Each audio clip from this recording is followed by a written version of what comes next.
আমাকে বিয়ে করেছেন কেন? মানুষ বিয়ে করে কেন? সবাই যে কারণে করে, আমি সেই কারণেই করেছি। আপনি কি মানুষ? তুই কি বলতে চাইতেছ? না মানে আপনাকে দেখলে আমার পেতনির কথা মনে পড়ে যায়। দেখ, এখন রাগাবি না, না হলে মেরে তোর দাঁত লাল করে দিব। হ্যাঁ, আমার জীবনটা তেজপাতা বানাতে যে আসছেন সেটা আমি খুব ভালো করেই জানি। ভার্সিটির প্রতিশোধ নিতে আমাকে বিয়ে করেছেন তাই না? তো এখন বেশি কথা না বলে এদিকে আয়, বাসর রাত করতে হবে। মানে? মানে বোঝাচ্ছি। জান্নাত এক পা করে আমার দিকে আসতে লাগলো। আমি মতলব ভালো না দেখে পিছুতে লাগলাম, কিন্তু কপালে বেশিক্ষণ সময় না দেওয়ায় অল্প কিছু যাওয়ার পরে পিঠটা দেওয়ালে ঠেকে গেল। এদিকে জান্নাত আমার একদম কাছাকাছি চলে আসলো। আমি হয়তো জান্নাতের হার্টবিট শুনতে পাচ্ছি। দুজনের মাঝে এক ফোঁটাও গ্যাপ নেই। ভাবছি জান্নাত কি করতে চাইছে। এমন সময় খেয়াল করলাম জান্নাত ওর ঠোঁট দুটো আমার দিকে এগিয়ে আনছে। বুঝে গেলাম জান্নাত কিস করবে, তাই হাত দিয়ে আমার মুখে চেপে ধরার জন্য হাতটা উপরের দিকে তুলতে গিয়ে বুঝতে পারলাম জান্নাত আমার হাতটার হাত দিয়ে চেপে ধরে আছে। উপায় না পেয়ে আমি চোখটা বন্ধ করে ফেললাম। অবশেষে জান্নাত আমাকে কিস করেই বসলো। কিস করলো কম, কামড়ে ঠোঁটের ভিতরের অবস্থা 12টা বাজিয়ে দিল বেশি। আমি চিৎকারও দিতে পারছি না। অবশেষে ছাড়লো আমাকে। ঠোঁটগুলো কেটে রক্ত পড়ছে, তাই চুপ করে দাঁড়িয়ে রইলাম। বাবু, আর একটু আদর করি। আমি মাথা নেড়ে শুধু না করলাম। ওকে, তাহলে এখন তুমি ঘুমাও, আমি ফ্রেশ হয়ে আসি। বলে জান্নাত চলে গেল ফ্রেশ হতে। আমি গিয়ে আয়নায় ঠোঁটগুলো দেখতে লাগলাম। আপনারা ভাবছেন আমি ভালো একটা ছেলে যে বউয়ের অত্যাচার সহ্য করছি। আসলে না, শুধু আম্মুর কথায় আজকে রাতটা ওকে মাফ করে দিলাম। জান্নাতের সাথে আমার সাপ নেউলের সম্পর্ক। কারণটা জানতে হলে পিছন যেতে হবে। চলুন পরিচয়টা দিয়ে নিই, তারপর পিছন থেকে শুরু করব। আমার পরিচয়, আমার নাম আনোয়ার হোসেন। পরিবারের সদস্য 3জন, আমি, বড় ভাইয়া আর আম্মু। মানে বুঝতেই পারছেন, আব্বু ছোটবেলায় মারা গেছেন।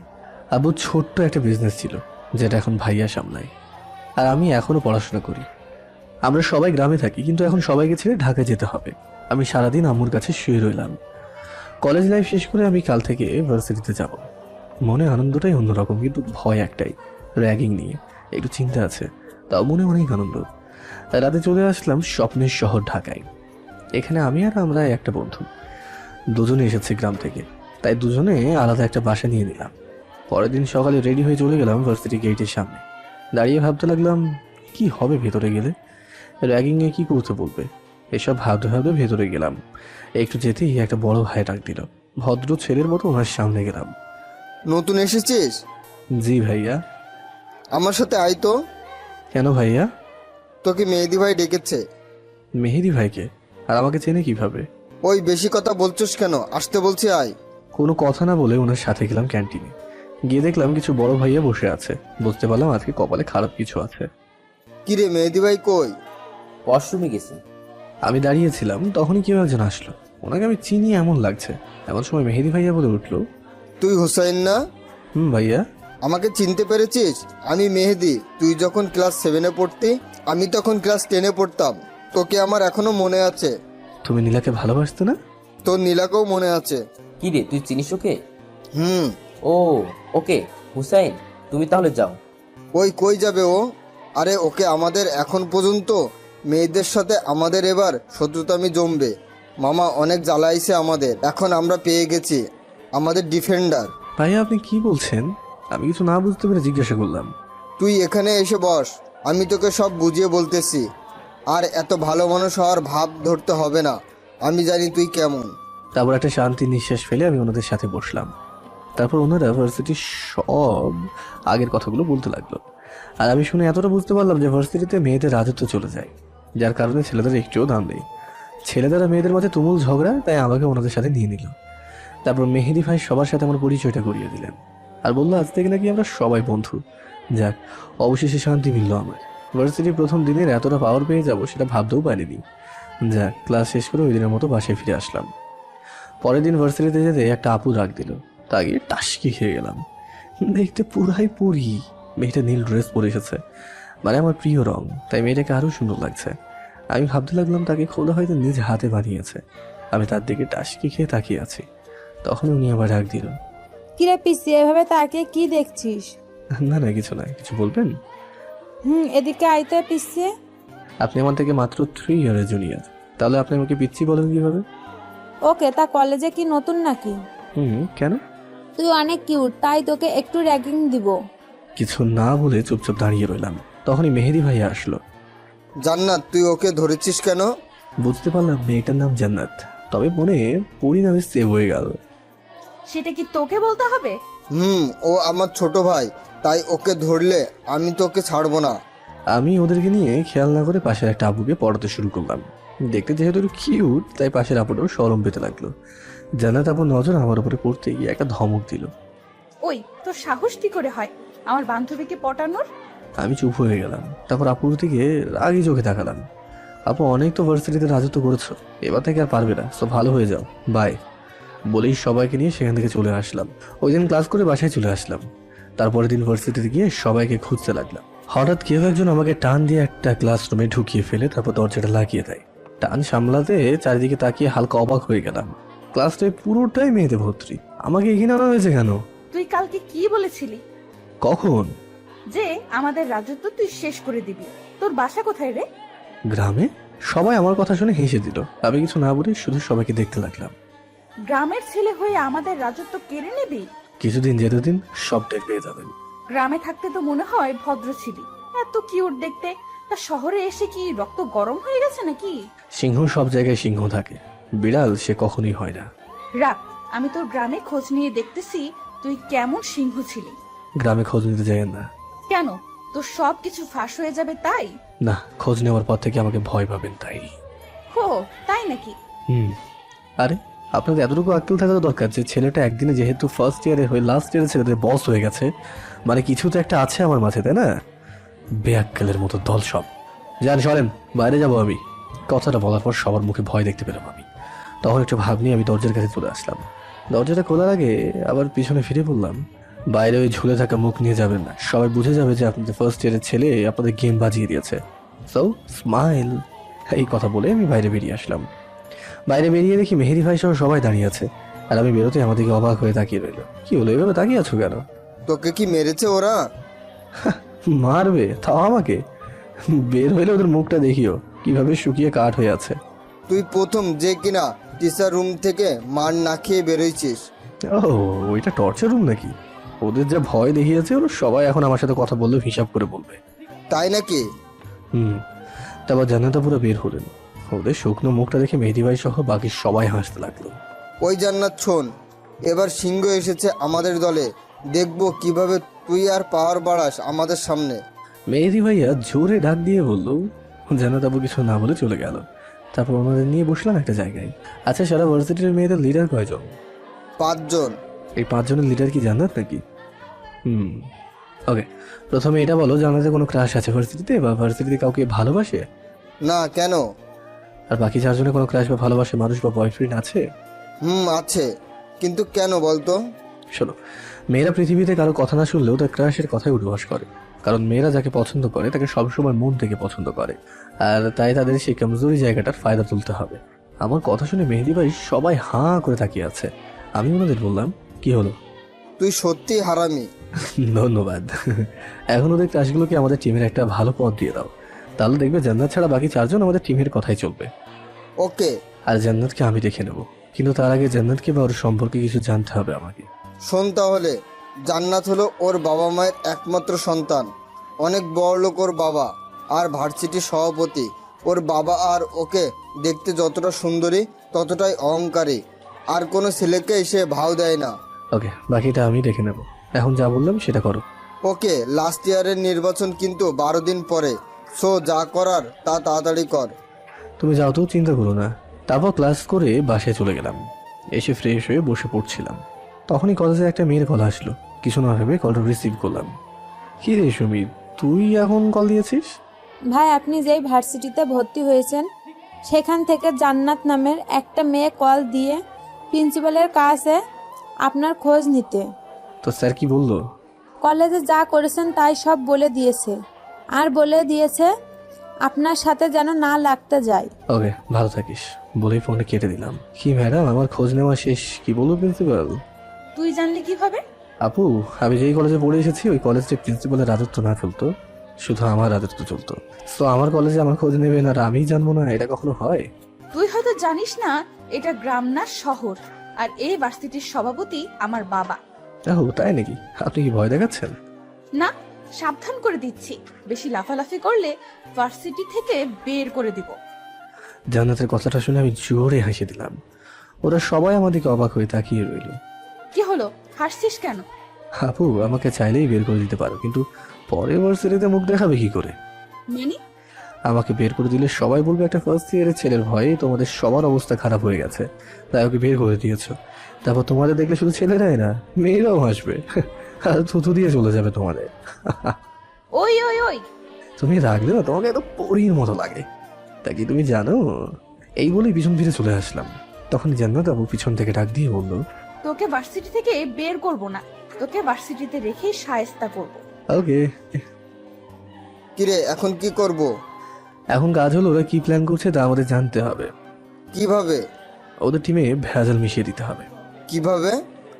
আমাদের দলে কয়েকটা মেয়েকে কায়দা করে ওদের টিমে ঢুকিয়ে দাও, ব্যাস তাহলেই হয়ে যাবে। তুই রাজনীতি করলে তো দেশটারে কাঁপিয়ে রেখে দিবি। এই জন্যই তো রাজনীতিতে যায় না।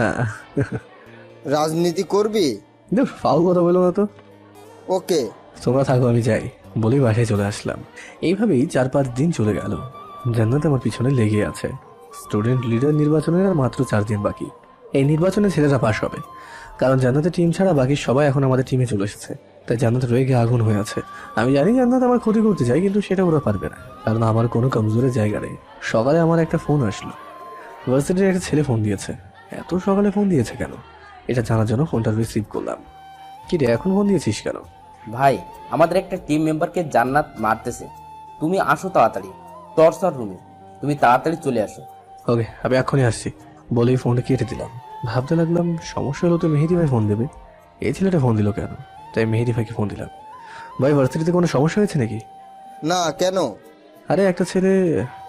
হুসাইন, এটা জান্নাতের চাল, তুই ভুলেও ওর কথা শুনবি না, তাহলে অনেক বড় সমস্যা হয়ে যাবে বলে দিলাম। ভার্সিটিতে তো যাবই, সেটা হাজারো সমস্যা হোক। এখন তুমি একটা কাজ করো। কি কাজ? এটা করতে পারবে? পারবো। তাহলে আমি ভার্সিটি যাওয়ার আগে এটা রেডি করে ফেলো, আমি ঢোকার আগে কল দেবো। ওকে, ভালো থেকো বলেই ফোনে কেটে দিলাম। তারপর চলতে লাগলাম ভার্সিটিতে। ভেতরে যাওয়ার আগে মেহেদি ভাইকে কল দিয়ে সব কিছু জানতে পারলাম। সব কিছু ওকে, তাই কোনো কিছু চিন্তা না করেই ভিতরে গেলাম। গিয়ে দেখে ছেলেটা দাঁড়িয়ে আছে, তাই ওর কাছে গেলাম। ভাই, ওরা ভিতরে আছে, তুমি যাও। ওকে বলে ভিতরে ঢুকে গেলাম।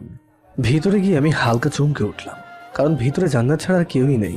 বুঝলাম পরিবেশ গরম হবে, তাই রুমের উপরে এক কোণে থাকা ছোট্ট জানলায় তাকিয়ে দেখে নিলাম যে মেহেদি ভাই ক্যামেরাটা নিয়ে পৌঁছেছে কিনা। মেহেদি ভাইয়া ক্যামেরা নিয়ে বসে আছে চুপ করে, তাই চিন্তা ছাড়া বুকটা টান দিয়ে দাঁড়ালাম। কি হলো, এখানে ডাকলেন কেন? তোকে আজকে সবাই মেরে ভার্সিটি থেকে বের করবে। কেন, আমি কি করেছি? তুই কিছুই করিসনি, করব আমি, আর দোষ দিব তোর। তারপর বাকিটা স্টুডেন্টরা দেখে নেবে। শোনেন, আমার গর্তে ফেললে গিয়ে আবার নিজে গর্তে পড়ে যায় না আবার। ওকে, তুই দেখ কে পড়ে গর্তে। তারপর জান্নাত আপু নিজের জামার কিছু অংশ ছিঁড়ে ফেললো। তারপর নিজ থেকে চিৎকার করে কাঁদতে লাগলো। কিছুক্ষণ পর কাদো কাদো চেহারা নিয়ে দরজা খুলে বাইরে এসে পড়লো। আমি এই চান্সে মেহেদি ভাইয়ের কাছ থেকে ভিডিও করা মোবাইলটা নিয়ে নিলাম। তারপর বাইরে এসে দেখি হাজারো ছাত্রছাত্রী আমার দিকে রাগী দৃষ্টি নিয়ে তাকিয়ে আছে। তাই চুপচাপ কিছু না বলেই প্রিন্সিপালের রুমের দিকে চলে গেলাম। বুঝতে পেরেছি মেহেদি বাইরে এসে বলেছে যে আমি তাকে ধর্ষণ করার চেষ্টা করেছি বা নানান কিছু। 1 ঘন্টার মধ্যে সভাপতি সহ সব স্যারেরা এসে গেল। সভাপতি সাহেব আমাদেরকে অগ্নি চোখে তাকিয়ে আছে। প্রিন্সিপালের রুমের বাইরে কিছু ছেলে মেয়ে মিলে আমার শাস্তির দাবিতে মিছিল করছে। ভেতরে আমি আর মেহেদি ভাই দাঁড়িয়ে সেগুলো শুনছিলাম। তখনই প্রিন্সিপাল স্যার বলে উঠল, তুমি কি সেই হুসাইন যে কিনা ফার্স্ট ইয়ারে হয়ে লাস্ট ইয়ারের ছেলেদের সাথে ঘোরাফেরা করো? জি স্যার। তা তুমি তো খুব ভালো বলে জানতাম, 20 দিনে ভার্সিটির সবার কাছে ফেভারিট একজন নেতা হয়ে উঠেছো। তা হঠাৎ করে এমন কাজ করতে গেলে কেন, তাও আবার আমাদের সভাপতির মেয়ের সাথে? স্যার, মিটিং কি আরো করবে নাকি এটা এখানে শেষ করে দেবো?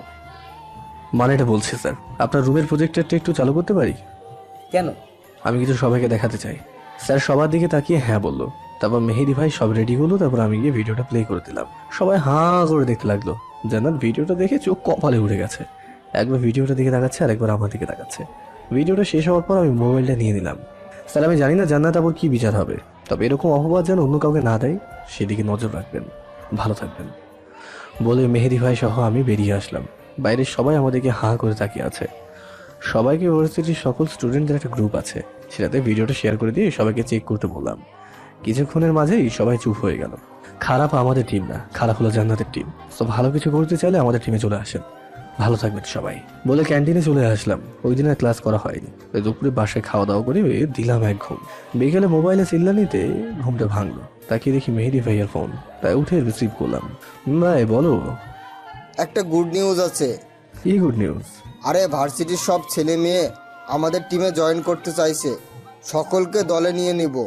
দল তোমাদের? তোমরা ভালো জানো। তুই এটা কি বললি হোসাইন? আচ্ছা ঠিক আছে, সবাইকে নিয়ে নাও। আর জান্নাতের কি খবর? ওর বাবা ওকে বাসায় নিয়ে যেতে দেখলাম, মনে হয় তোর উপর প্রতিশোধ নিবে। কিভাবে বুঝলে? ওর চোখ দিয়ে মনে হচ্ছিল আগুন ঝরছে। তুই একটু সাবধানে থাকিস। ওকে, তুমি চিন্তা করো না, ভালো থেকো। আমি এখন ঘুমাবো। ওকে ভাই। বলেই ফোনে রেখে দিলাম। পরের দিন কলেজে গিয়ে দেখি জান্নাত আর ওর দুইটা বান্ধবী বসে আছে, তাই ওদের কাছে গেলাম। আপু মন খারাপ? তোকে বলতে হবে আমার মন খারাপ নাকি? না, এইভাবে বসে আছে তো তাই জিজ্ঞাসা করলাম। অনেক মজা নিচ্ছিস তাই না? আমিও তোকে দেখে নেব। আরে আপু, একবার বেইজ্জতি হয়ে আজকাল ঠিকানায় আসেনি নাকি? আবার বেইজ্জত হতে চাও? তুই দেখ আমি তোর কি অবস্থা করি। আমার সাথে লাগছে শোনা, তাহলে নিজের পায়ে কুড়াল মারবে, বলে দিলাম কিন্তু। সেটা সময়ই বলে দিবে। ওকে, তা ক্ষমতা তো ছেলেদের হাতে চলে আসছে, কিছু করবে না? আমি দেখবো তোরা কিভাবে ক্ষমতা ছিনিয়ে নিস। তুমি দেখতে থাকো আর আমি খেলতে থাকি। ভালো থেকো, বাই বলেই চলে আসলাম। আপুর হয়তো রাগে চুল ছিঁড়তে মন চাইছে, আর আমার মন যাচ্ছে হাসতে। নির্বাচনের আগের দিন সবাইকে নিয়ে মিটিং শেষ করে বাসায় চলে গেলাম। নির্বাচনের দিন সবকিছু ঠিকঠাকভাবেই হলো, কিন্তু ভোটের রেজাল্ট শুনে মাথা উল্টে চক্কর খেয়ে গেল। নির্বাচনে নাকি জান্নাত পাশ করেছে, কিন্তু এইটা কিভাবে হয়? না না, এটা তো মানা যায় না। তাই সবাই মিলে আন্দোলন ডাকলাম। প্রিন্সিপাল স্যারের সবাইকে বোঝা যায় যেটা সভাপতির ডিসিশন, তাই জান্নাত নির্বাচনে পাশ করানো হয়েছে। আমি মেহেদি ভাইয়াকে হালকা একটু উস্কে দিলাম। উনি তো রেগে ফায়ার হয়ে বললেন, স্যার কথা একটাই যে যতদিন পর্যন্ত নির্বাচন আসল রেজাল্ট না দেওয়া হবে ততদিন ভার্সিটি বন্ধ, সবাই যার যার বাসায় যাও। সবাই চলে যাওয়ার পর স্যার আমাদেরকে ওনার রুমে ডাকেন। ওখানে গিয়ে দেখি জান্নাত শহরে কিছু মেয়ে বসে আছে। ওদের দেখি সারা শরীর জ্বলে উঠলো। আমার মনে হচ্ছিল ওদের মেরে নাক মুখ ফাটিয়ে দিই, কিন্তু মেয়ে তো তাই মানা যাবে না। দেখো, এবারের মতো ব্যাপারটা এখানে থামিয়ে দাও। পরের বার থেকে সুষ্ঠু নির্বাচন হবে। স্যার আমাদের হাজার বললেও লাভ হবে না, বাইরে যেটা বলে এসেছি ভিতরেও এটা থাকবে। সভাপতির সাথে কথা বলেন আপনি, আর রেজাল্টের আগে ভার্সিটি খুলবে না। দেখো, তোমরা বোঝার চেষ্টা করো। যা বলে গেলাম তাই করেন। আর স্যার, এছাড়া যদি অন্য কোনো চাল চালতে যান তাহলে পরিণাম কিন্তু ভয়াবহ হবে, বলে দিয়ে গেলাম। বলে আমি আর মেহেদি ভাই চলে আসলাম। 3-4 দিন পর পরিবেশটা বদলালো। ক্ষমতা আমাদের হাতে দিয়ে দেওয়ার সিদ্ধান্তে পৌঁছেছে। সবাই খুশিতে নাচছে। জান্নাতের দিকে তাকিয়ে দেখি রাগের লজ্জায় পুরোই লাল হয়ে আছে। আমাকে হাতের কাছে পেলেই হয়তো চিবিয়ে খাবে। ভাবলাম একটু মজা নেওয়া যাক, তাই জান্নাতের কাছে গেলাম। বাবাকে বলে ক্ষমতা হাতে নিয়ে নেওয়াটাকে জিত বলে না, জিত বলে ক্ষমতা ছিনিয়ে নেওয়াটাকে। আমার কথা শুনে জান্নাত আপু হেসেই দিল, আর কেমন জানি একটা লুক নিয়ে আমার দিকে তাকালো। এবার তোর গলার কাটা হব আমি। ছি, এরপরেও তোমার লজ্জা হলো না? তুই আমার মান সম্মান সব শেষ করে দিয়েছিস, যেটা এই 4 বছরে কেউ আমাকে করতে পারেনি। তুই আমাকে হারিয়ে দিয়েছিস। শার্টের কলারটাকে একটু উঁচু করে ভাব নিলাম। তবে চিন্তা করিস না, এবার তোর নরম জায়গায় মারবো। আমি প্রয়োজনে তোর গলার কাটা হব, তারপরও গলার কাটা হব আমি। না পারবি ফেলতে, না পারবি খেতে, মনে রাখিস। বলেই জান্নাত জ্বলতে জ্বলতে চলে গেল। আমি কথাটা মজা ভেবে উড়িয়ে দিয়ে চলে গেলাম। তারপর ক্ষমতা পাওয়ার আনন্দে হালাক নাচ করে তারপর সন্ধ্যায় বাসায় আসলাম। হাত মুখ ধুয়ে বইটা নিয়ে বসেছিলাম, তখনই বাড়ি থেকে ফোন আসলো, তাই রিসিভ করলাম। আম্মু বলো। একটা খুশির সংবাদ আছে। কালকে কি ঈদ নাকি? চুপ, তোর ভাইয়ের বিয়ে ঠিক হয়েছে। তাই নাকি? মেয়েটাকে? কে আর, তোর ভাই যাকে পছন্দ করতো তাকেই বউ বানিয়ে আনবো। ওকে, তুমি ফোন রাখো, আমি কালকে বাসায় আসবো। ওকে। বলে আম্মু ফোনটা রেখে দিল। সকালে কলেজে ছুটির দরখাস্ত জমা দিয়ে বিকেলের বাসে মেহেরপুর ফিরে আসলাম। 10 দিন বাসায় কাটিয়ে গেলাম, ভাইয়ের বিয়ের সব ঝামেলা শেষ করে ফেললাম। তারপর আবারও গেলাম ভার্সিটিতে।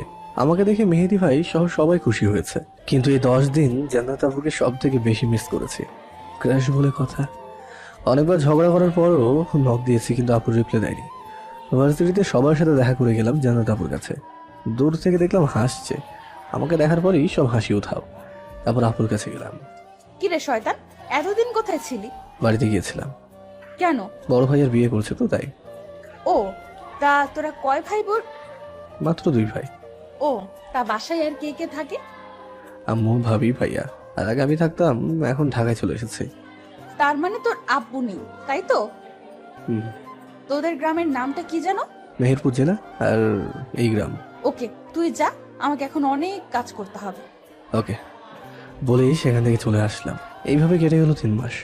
আপু এখনো আমাকে দেখলে চলে, কিন্তু আমার সেদিকে দেখার মতো অত সময় নেই। এদিকে ভার্সিটিতে গ্রীষ্মকালে ছুটি পড়ে গেছে, তাই সপ্তাহখানেক হবে। বাড়িতে যাব, কিন্তু কিছু কাজ আছে, তাই সেগুলো শেষ করে আজকে দুপুরে বাড়ি ফিরে যাব। যেই ভাবা সেই কাজ। বাসায় ফিরতে ফিরতে রাত হয়ে গেল। সবার সাথে কথা বলা শেষ করে নিজের রুমের দিকে গেলাম। রুমে ঢুকতে আটকে উঠলাম। ভূত দেখার মতো চমকে আবারও বাইরে চলে আসলাম। কি রে, বাইরে আসলি কেন?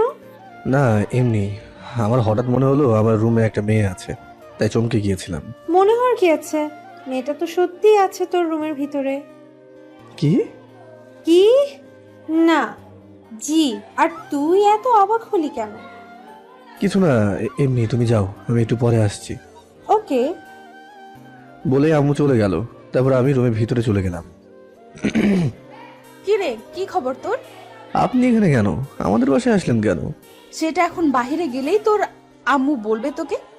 মানে আপনি কি বলেছেন আম্মুকে? সেটা আম্মুর কাছ থেকে গিয়ে শুনে আয়। ওকে, আমি একটু পরে যাচ্ছি। যদি উল্টো পাল্টা কিছু বলেন না, তাহলে খবর আছে আপনার। মারবি নাকি আমাকে? তার চেয়েও বেশি মারবো। বলেই ওয়াশরুমে চলে গেলাম ফ্রেশ হতে। এসে দেখি জান্নাত রুমে নেই, তাই আমি রেডি হয়ে খাওয়া দাওয়া করতে চলে গেলাম। সবাই একসাথে বসে খেতে লাগলাম। তখনই ভাইয়া বলে উঠলো, শোন হোসাইন, আমি আর আম্মু মিলে একটা ডিসিশন নিয়েছি। কি ডিসিশন? কলিজাটা কাঁপছিল, কি না কি বলে এই ভেবে। আমরা তোর বিয়ে ঠিক করেছি জান্নাতের সাথে। ভাইয়ার কথা শুনেই গলায় ভাত আটকে গেল, তাই কাঁদতে লাগলাম। সবাই মিলিয়ে পানি খাইয়ে থামালো। কিরে, কি হয়েছে তোর? না না, কিছু না। ওই তুমি যেন কি একটা বলবে বলছিলে। তোর বিয়ে ঠিক করেছি মাহির সাথে। ভাইয়া, উনি আমার 3 ক্লাস সিনিয়র। তো কি হয়েছে, এখন চুপচাপ খা, খাওয়া দাওয়া শেষ করে ছাদে আয়, তোর সাথে আমার কথা আছে।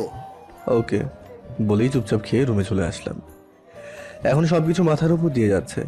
জান্নাত আমাকে বিয়ে করতে চাইছে কেন? নিশ্চয়ই আমার উপরে প্রতিশোধ নিতে। এইসব ভাবছিলাম, তখনই জান্নাত রুমে আসলো আর আমাকে দেখে মুচকি হাসতে লাগলো। কিরে, কেমন চমকে দিলাম না? হুম। এটা তো কিছুই না, তোর লাইফে এমন চমক আরো অনেক বাকি। ওই ওই, আর কিছু বলার আগে ভাইয়া ডাক দিল। হুসাইন, ছাদে আয়। আসছি। আপনাকে তো আমি দেখে নেব, এই বলে আমি ছাদে চলে আসলাম। ভাইয়া, তোমাদের কি মাথা খারাপ হয়ে গেছে? এত বড় মেয়ের সাথে আমার বিয়ে দিতে যাচ্ছ তুমি?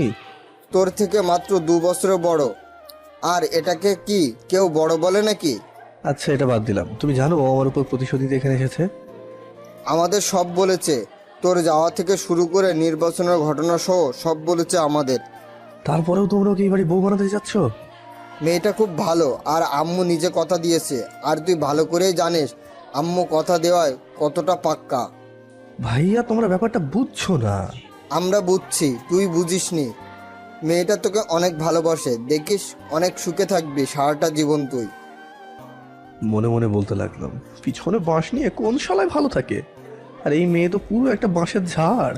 জীবনে যা শান্তি ছিল সব মাটি চাপা দিতে হবে, কারণ ওনাদের যাই বলি না কেন সবকিছু জবাব নেগেটিভই আসবে। কি রে, কি এত ভাবছিস?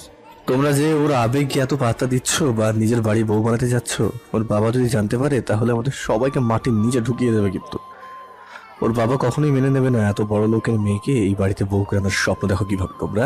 হ্যাঁ, বাঁচতে চাইলে ওকে বুঝিয়ে সুঝিয়ে বাসায় পাঠিয়ে দাও। ভাইয়া মোবাইলে কি যেন খুঁজে বের করে আমার সামনে ধরলো। এটা জান্নাতের বাবা না? হ্যাঁ। তাহলে এটা দেখ, জান্নাতের বাবা নিজে ওনার মেয়েকে আম্মুর হাতে তুলে দিয়ে গেছে। কপালে হাত দিয়ে ছাদে বসে গেলাম। শেষ আশাটাও ভেঙে গেল আমার। আমার আমার লাইফটাই শেষ। জান্নাত এমন প্ল্যান করেছে আর এমন জায়গায় জাল বিছিয়েছে বলার মতো না। তা বিয়ে কবে? 25 তারিখ। তারপরেও ভাইয়া আম্মুকে একটু বোঝানোর চেষ্টা করো না প্লিজ। আসলে মেয়েটা একটা গুন্ডি। জান্নাত ঠিক বলেছিল। কেন? জান্নাত আবার কি বলেছিল? জান্নাত বলেছিল তুই বিয়েটা ভাঙার হাজারো চেষ্টা করবি। তুই এমন কেন রে হোসাইন? কি বলবো কিছুই ভেবে পাচ্ছি না, তাই মনে মনে বললাম, ভাইয়া, আমার জায়গায় তুমি থাকলে বুঝতে কেন বিয়েটা ভাঙতে যাচ্ছি। তোমরা দেখছো ওর ওপরটা, আর আমি দেখেছি ওর আসল চেহারাটা। শোন, মেয়েটা ভালো আর তোকে অনেক ভালোবাসে, তাই ওকে কখনো কষ্ট দিস না। আচ্ছা, ও এসেছে কবে? আর কি কি একটু বলেছে, একটু শর্ট করে বলো তো। তোর ভার্সিটি যেদিন বন্ধ দেয় ওই দিন বিকেলে জান্নাত আমাদের বাসায় আসে। তারপর আমাদের সব কিছু আম্মুর কাছে খুলে বলেই প্রচুর কান্না করে। ও নাকি তোকে ভালোবেসে ফেলেছে, আর তুই নাকি ওকে দেখতেই পারিস না, তাই ও বাধ্য হয়ে বাসায় এসেছে। তারপরও আম্মুকে বলে ও তোকে বিয়ে করতে চায়। তারপর আম্মু জান্নাতকে বলে যে বিয়ের কথা বলতে হলে গুরুজন লাগে। তারপর জান্নাত ওর বাবা মাকে ফোন দিয়ে আসতে বলে। ওর বাবা পরের দিন এসে বিয়ের কথা বলে। জান্নাত নাকি ওদের বাসায় প্রচুর কান্না করেছে তোর জন্য, না খেয়ে থেকেছে কয়েকদিন। তারপর নাকি ওর বাবা না পেরে রাজি হয়ে যায়। তারপর জান্নাতের বাবা মা জান্নাতকে আম্মুর হাতে তুলে দিয়ে যায়। তারপর থেকে জান্নাত এখানেই আছে। তাহলে তোমরা আমাকে এতদিন এসব বলনি কেন? জান্নাত নাকি তোকে সারপ্রাইজ দিতে চেয়েছিল, তাই আমাদের কিছু বলতে নিষেধ করেছে। ও আচ্ছা। কাল বিকেলে আম্মু আমাকে কি বলেছে জানিস? কি বলেছে এই কয়েকদিনে নাকি জান্নাতকে আম্মুর অনেক পছন্দ হয়েছে। কি? এটা শোনারই বাকি ছিল। যাও, তুমি আর যা ভালো লাগে করো, যাও। আচ্ছা তুই থাক, আমি গেলাম। বলেই ভাইয়া নিচে চলে গেল। পকেট থেকে সিগারেটটা বের করে টানতে টানতে লাগলাম। কি করবো, মাথায় তো কিছুই কাজ করছে না। আম্মুর সাথে কথা বলতে হবে, দেখি কি করা যায়। তারপর নিচে গেলাম, আম্মুর কাছে দরজায় নক করলাম। আম্মু, আসবো? আসো। আম্মু কিছু কথা বলার ছিল। গোড়পেস না করে সোজা বলে ফেলো। আম্মু, আমি চাইছিলাম বিয়েটা 2 বছর পরে করতে। জান্নাতকে বিয়ে করবো, কিন্তু 2 বছর পরে। এখন তো পড়ালেখা করতে হবে। পড়ালেখা করতে না করেছে কে? বিয়ের পর বৌমাকে নিয়ে তুই ঢাকায় থাকবি, ওইখানে তুই আর বৌমা দুজনে পড়ালেখা করবি। আচ্ছা বলে রুম থেকে বেরিয়ে আসলাম। আম্মু বিয়ের আগেই বৌমা বলেছে, মানে মেয়ে আম্মুর খুব পছন্দ হয়েছে। তার কোনো পথ খোলা নেই বিয়ে করা ছাড়া। না, কিছু আর ভাবতে পারছি না, মাথাটাও ব্যথা ব্যথা করছে। এখন এইসব নিয়ে ভাবা যাবে না, তাই ভাবিকে ডাক দিলাম। ভাবি, একটু শোনো। বলো, কিছু লাগবে? ভাবি, একটা কফি বানিয়ে দাও না। তুমি রুমে যাও, আমি বানিয়ে দিচ্ছি। ওকে বলেই রুমে চলে আসলাম। রুমে এসে মেডিসিন খেয়ে শুয়ে রইলাম। কতক্ষণ পর হঠাৎ জান্নাত রুমে আসলো কফি নিয়ে। এই নে তোর কফি। আপনাকে কফি কিনতে বলেছে? ভাবি বলল আমার ভালোবাসার মানুষটার নাকি কফি খাবে বলেছে, তাই বানিয়ে আমাকে দিয়ে পাঠিয়ে দিয়েছে। প্লিজ এসব নাটকটা বন্ধ করুন, আমার কফি লাগবে না, যান আপনি। ওকে, তাহলে আমি পান করি। কিছু না বলে মুখ ফিরিয়ে শুয়ে গেলাম। কিছুক্ষণ পরেই ঘুমিয়ে গেলাম, কিন্তু ঘুমটা বেশিক্ষণের জন্য হয়নি। হঠাৎ ঘুমের মধ্যে কেউ আমার পায়ের উপরে পা রাখলো, তাই ঘুমটা ভেঙে গেল। তাকে দেখি জান্নাত বই পড়ছে আমার পাশে বসে, তাই তাড়াতাড়ি করে ঘুম থেকে লাফিয়ে উঠলাম। ওই, আপনি আমার বিছানায় উঠছেন কেন? এটা তোর বিছানা কে বলেছে? মানে এটা আমার রুম, আর বিছানাটাও আমার। আম্মু আমাকে এটাতে থাকতে বলেছে, তাই এখন থেকে এটা আমার রুম। আইসে এটা নিজের রুম বানাতে। এই, যা বলার খাট থেকে নেমে কথা বলুন। মন চাইলে তুই যা, আমি যাওয়ার মেয়ে না। সোফায় ঘুমা, না হলে অন্য রুমে গিয়ে ঘুমা। আমি এই রুমে আর এই খাটেই ঘুমাবো। ওকে, আপনি থাকেন, আমি গেলাম। বলেই রুম থেকে পাশের রুমে চলে আসলাম। মাথা ব্যথাটা এখনো শেষ হয়নি, তাই আবার শুয়ে গেলাম। কিছুক্ষণের মাঝেই ঘুমিয়ে গেলাম। সকালে হাতের আঙ্গুলে গরম কিছু লাগায় লাফিয়ে উঠলাম। তাকিয়ে দেখি জান্নাত কফির মগ নিয়ে দাঁড়িয়ে আছে। আঙ্গুলে তাকিয়ে দেখি কফি লাগানো। বুঝলাম আঙ্গুলটাকে কফিতে গোসল গড়িয়েছে। ওই শেষ নবাব, যা গিয়ে ফ্রেশ হয়ে নিচে আয়, সবাই তোর জন্য বসে আছে। ভালোভাবে ডাকলে তো উঠে যেতাম, এইভাবে কফিতে আঙ্গুল ঢুকিয়ে দেওয়ার মানে কি? হ্যাঁ, তোকে মানে বোঝাতে পারবো না। আর তোকে এর আগেও একবার ডেকে গেছি, কিন্তু তুই উঠিসনি, তাই এটা করতে হয়েছে। তাড়াতাড়ি রেডি হয়ে নে, আমাকে নিতে যেতে হবে। তো জান না, আপনাকে আটকিয়ে রেখেছে কে? তোকে নিয়ে যেতে বলেছে আম্মু। তাড়াতাড়ি কর, আমার প্রচুর খিদে পেয়েছে। শালার হাসবো না কাঁদবো এটা নিয়ে ভাবতে লাগলাম। সবার অভিশাপ হয়তো আজকে এসে আমাকে পেয়েছে। এসব ভাবতে ভাবতে গিয়ে ফ্রেশ হয়ে আসলাম। এসে দেখি বিছানায় বসে বসে আমার মোবাইল টিপছেন। মোবাইলটা নিতে চাইলে সেটা সরিয়ে ফেলে। আপনি আবার ফোনে নিয়েছেন কেন? চেক করছি।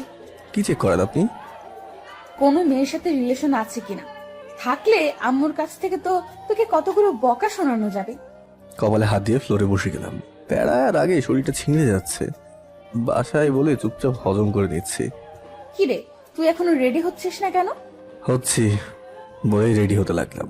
রেডি হয়ে নিচে গেলাম আর দুজন গিয়ে দেখি সবাই বসে আছে। কিরে তোর আসতে এত দেরি হলো কেন?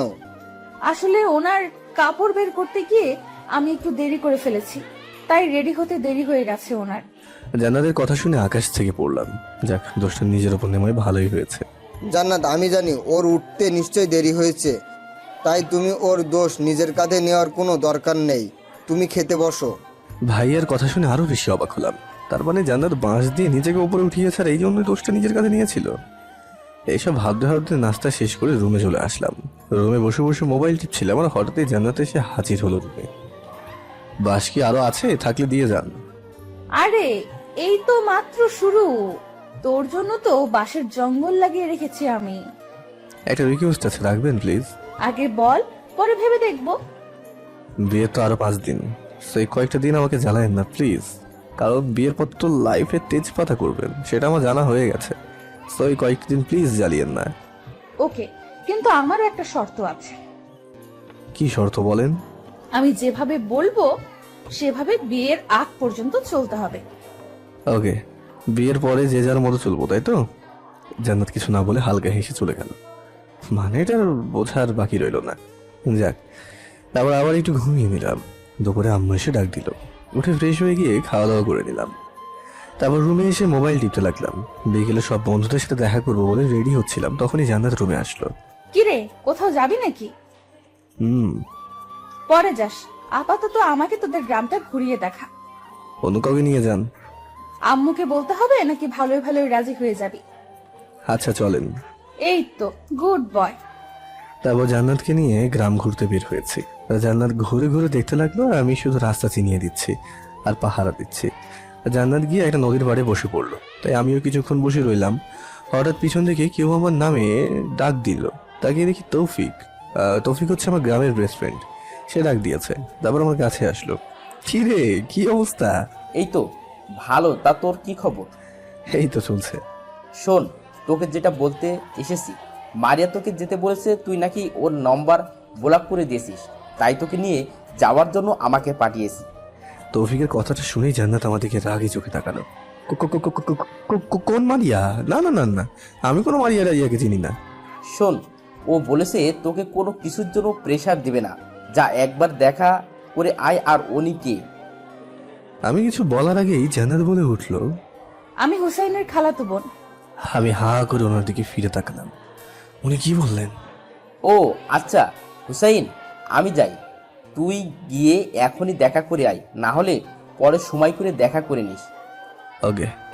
তৌফিক উঠে চলে গেল। আমি জান্নাতের দিকে তাকাতে দেখি রাগে আগুন হয়ে আছে। কি বলবো কিছুই তো বুঝতে পারছি না। বাবা, আসলে আপু, আমি আর কিছু বলতে পারলাম না, তার আগে ঠাস করে গালে চড় বসিয়ে দিল। আগে জানতাম তুই শয়তান, এখন তো দেখি তুই লুচ্চামিও করিস। কিছু না বলে চুপ করে গালে হাত দিয়ে বসে রইলাম। চল এখনই গিয়ে মারিয়ার সাথে কথা বলবি, আর যা সম্পর্ক ছিল সব ভেঙে দিয়ে আসবি। আর আমার কথা জিজ্ঞেস করলে বলবি আমি তোর কাজিন, ভুলেও বলবি না আমি তোর হবু বউ। ওকে। আমিও উঠে ওনাকে নিয়ে গেলাম মারিয়ার কাছে। গিয়ে দেখি মারিয়া দাঁড়িয়ে আছে। তারপর দুজনে মারিয়ার কাছে যেতে লাগলাম। তখনই মোবাইলে কল আসলো। তাকিয়ে দেখি জান্নাতের কল। আমি তো আপনার সামনেই, তাহলে আমাকে কেন কল দিয়েছেন আপনি? রিসিভ করে চুপচাপ বুক পকেটে রেখে দে। কেন? তোর মারিয়া তোকে কি বলে তা শুনবো, খবরদার ভুলেও ফোনটা কাটবি না। চল। ওনার এই কথা শুনে রাগে শরীরটা জ্বলে যাচ্ছে, তাও কিছুই বললাম না। চুপচাপ গেলাম মারিয়ার কাছে। মারিয়ার চোখে হালকা পারি, কিন্তু আমি অসহায়, তাই কিচ্ছু করতে পারছি না। মারিয়া আমাকে দেখে এগিয়ে আসলো। কেমন আছো রাজ? ভালো, তুমি? ভালো। উনি কে? আমার কাজিন। ও হাই আপু। হ্যালো, কেমন আছো মারিয়া? ভালো। আপনি কেমন আছেন? ভালো। তোমরা কথা বলো, আমি ওইখানে আছি। বলেই জান্নাত দূরে চলে গেল।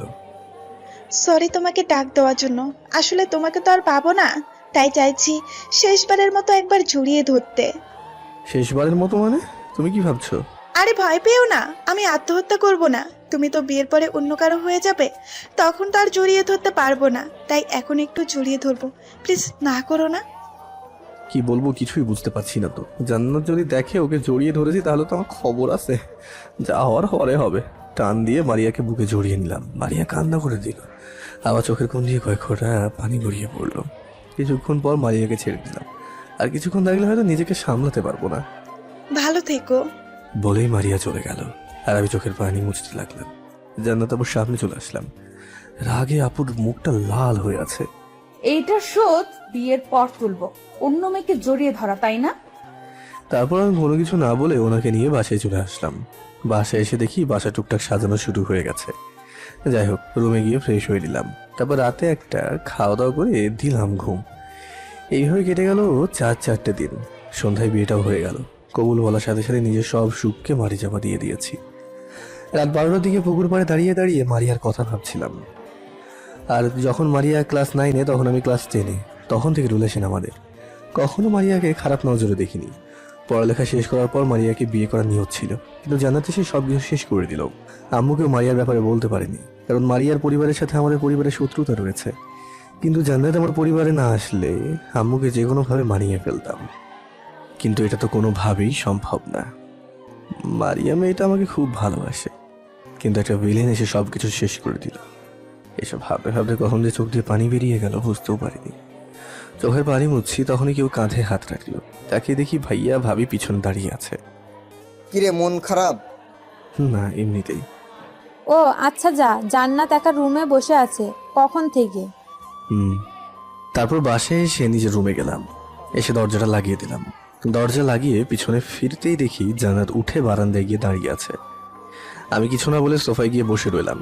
কিছুক্ষণ পর জান্নাত রুমে আসলো, এসে আমার পাশে এসে বসলো। তারপর কোনো কথা ছাড়াই ঠাস করে একটা চড় বসিয়ে দিল।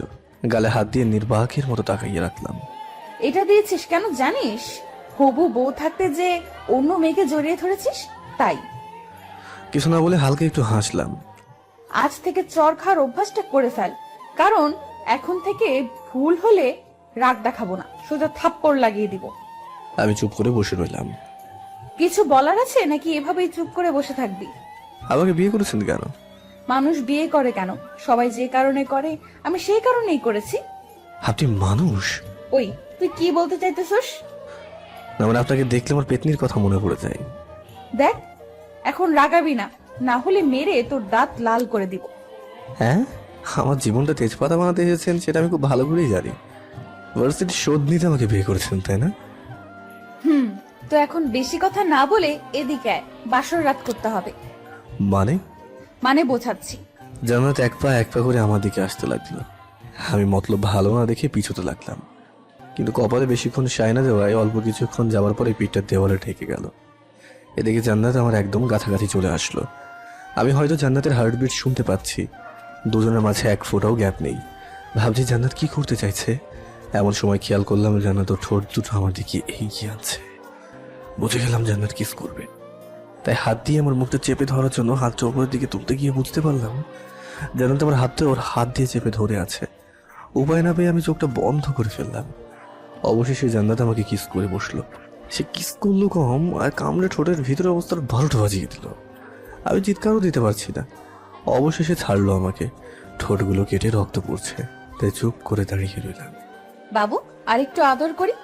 আমি মাথা নেড়ে শুধু না করলাম। ওকে, তাহলে তুমি এখন ঘুমাও, আমি ফ্রেশ হয়ে আসি। বলেই জান্নাত চলে গেল ফ্রেশ হতে। আমি গিয়ে আয়নায় ঠোঁটগুলো দেখতে লাগলাম। ঠোঁটের বাইরের দিকে একটুও কাটেনি, কিন্তু ঠোঁটের ভিতরের দিকটা কেটে রক্ত পড়ছে। মুখ চেপে সোফায় গিয়ে বসে রইলাম। জান্নাত ওয়াশরুম থেকে বের হওয়ার পর কোনো কথা না বলে ওয়াশরুমের ভিতরে চলে গেলাম। ফ্রেশ হয়ে এসে বালিশের চাদর নিয়ে সোফায় শুয়ে রইলাম। সারাদিন ক্লান্ত, তাই তাড়াতাড়ি ঘুমিয়ে গেলাম। সকালে হঠাৎ ঘুম ভেঙে যায়। তাকিয়ে দেখি জান্নাত ওয়াশরুম থেকে বেরিয়েছে, তাই আমিও গিয়ে ফ্রেশ হয়ে নিলাম। তারপরে দুজনে নিচে গেলাম নাস্তা করতে। নাস্তা খাওয়ার সময় হালকা একটু ঝাল মুখে দিতেই মুখ জ্বলে যাওয়ার মতো অবস্থা হলো। তাও হালকা কিছু খেয়ে উঠে রুমে চলে আসলাম। এসে মোবাইল টিপছিলাম, তখনই জান্নাত রুমে আসলো। এসে আমার পাশে বসে পড়লো। কিরে, মুখের ভেতর জ্বলছে? আমি কিছু না বলে চুপচাপ বসে রইলাম। কিরে, ঢাকায় যাবি না? না এখানে পড়ে থেকে মার খাবি, কোনটা? সময় হলে চলে যাবো, আপনাকে বলতে হবে না। বাহ, রাগ করে আছিস নাকি আমার উপরে? না, আপনার উপর তো ক্রাশ খেয়ে আছি। তাই নাকি? ওকে, সবাই ক্রাশ খায় আমার উপর, তাদের মধ্যে না হয় তুইও একজন। তাহলে চল, এখন তো ক্রাশ যেহেতু আমার বউ, তাই তাকে একটু আদর করে দিই। রাগে কিন্তু আমার ভিতরটার দিকে জ্বলে যাচ্ছে। মানে কি বলতে চাইছিস তুই? আমি জান্নাতের হাত দুটো শক্ত করে চেপে ধরে টান দিয়ে বিছানায় শুইয়ে দিলাম। তারপর আমি আমার পা দিয়ে জান্নাতের পাগুলো চেপে ধরলাম। ওই তুই কি করতেছিস? ক্রাশকে আদর করব। ছেড়ে দে বলছি, না হলে পরে তোর অবস্থা খারাপ করে দিব বলে দিলাম। খাটের কোনা থেকে ওমরা নিয়ে জান্নাতের হাতগুলো বেঁধে দিলাম। তারপর গিয়ে দরজাটা লাগিয়ে আসলাম। জান্নাতের মুখে ভয়ের ছাপটা স্পষ্ট দেখতে পাচ্ছি। তারপর বিছানায় উঠে জান্নাতের পেট থেকে শাড়িটা সরিয়ে দিলাম। ওয়াও, কি সুন্দর পেট আপনার। ওই তুই পেটে হাত দিয়েছিস কোন সাহসে? ওকে, হাত দেবো না, কিন্তু ঠোঁট তো দিতেই পারি। ওই না না না না না। কে শুনে কার কথা? জান্নাতের পেট চেপে ধরে কয়েকটা কিস করলাম। জান্নাত জান্নাত ভয়ে চোখটা বন্ধ করে রেখেছে। আর কোথায় কোথায় কিস করবো বলেন তো? ছাড়া পেলে তোকে মেরেই ফেলবো আমি। ছাড়ার আগে আমি আপনার যা সম্মান আছে তা সব কেড়ে নেব। কথাটা শুনে জান্নাতের চোখ বড় বড় হয়ে গেল।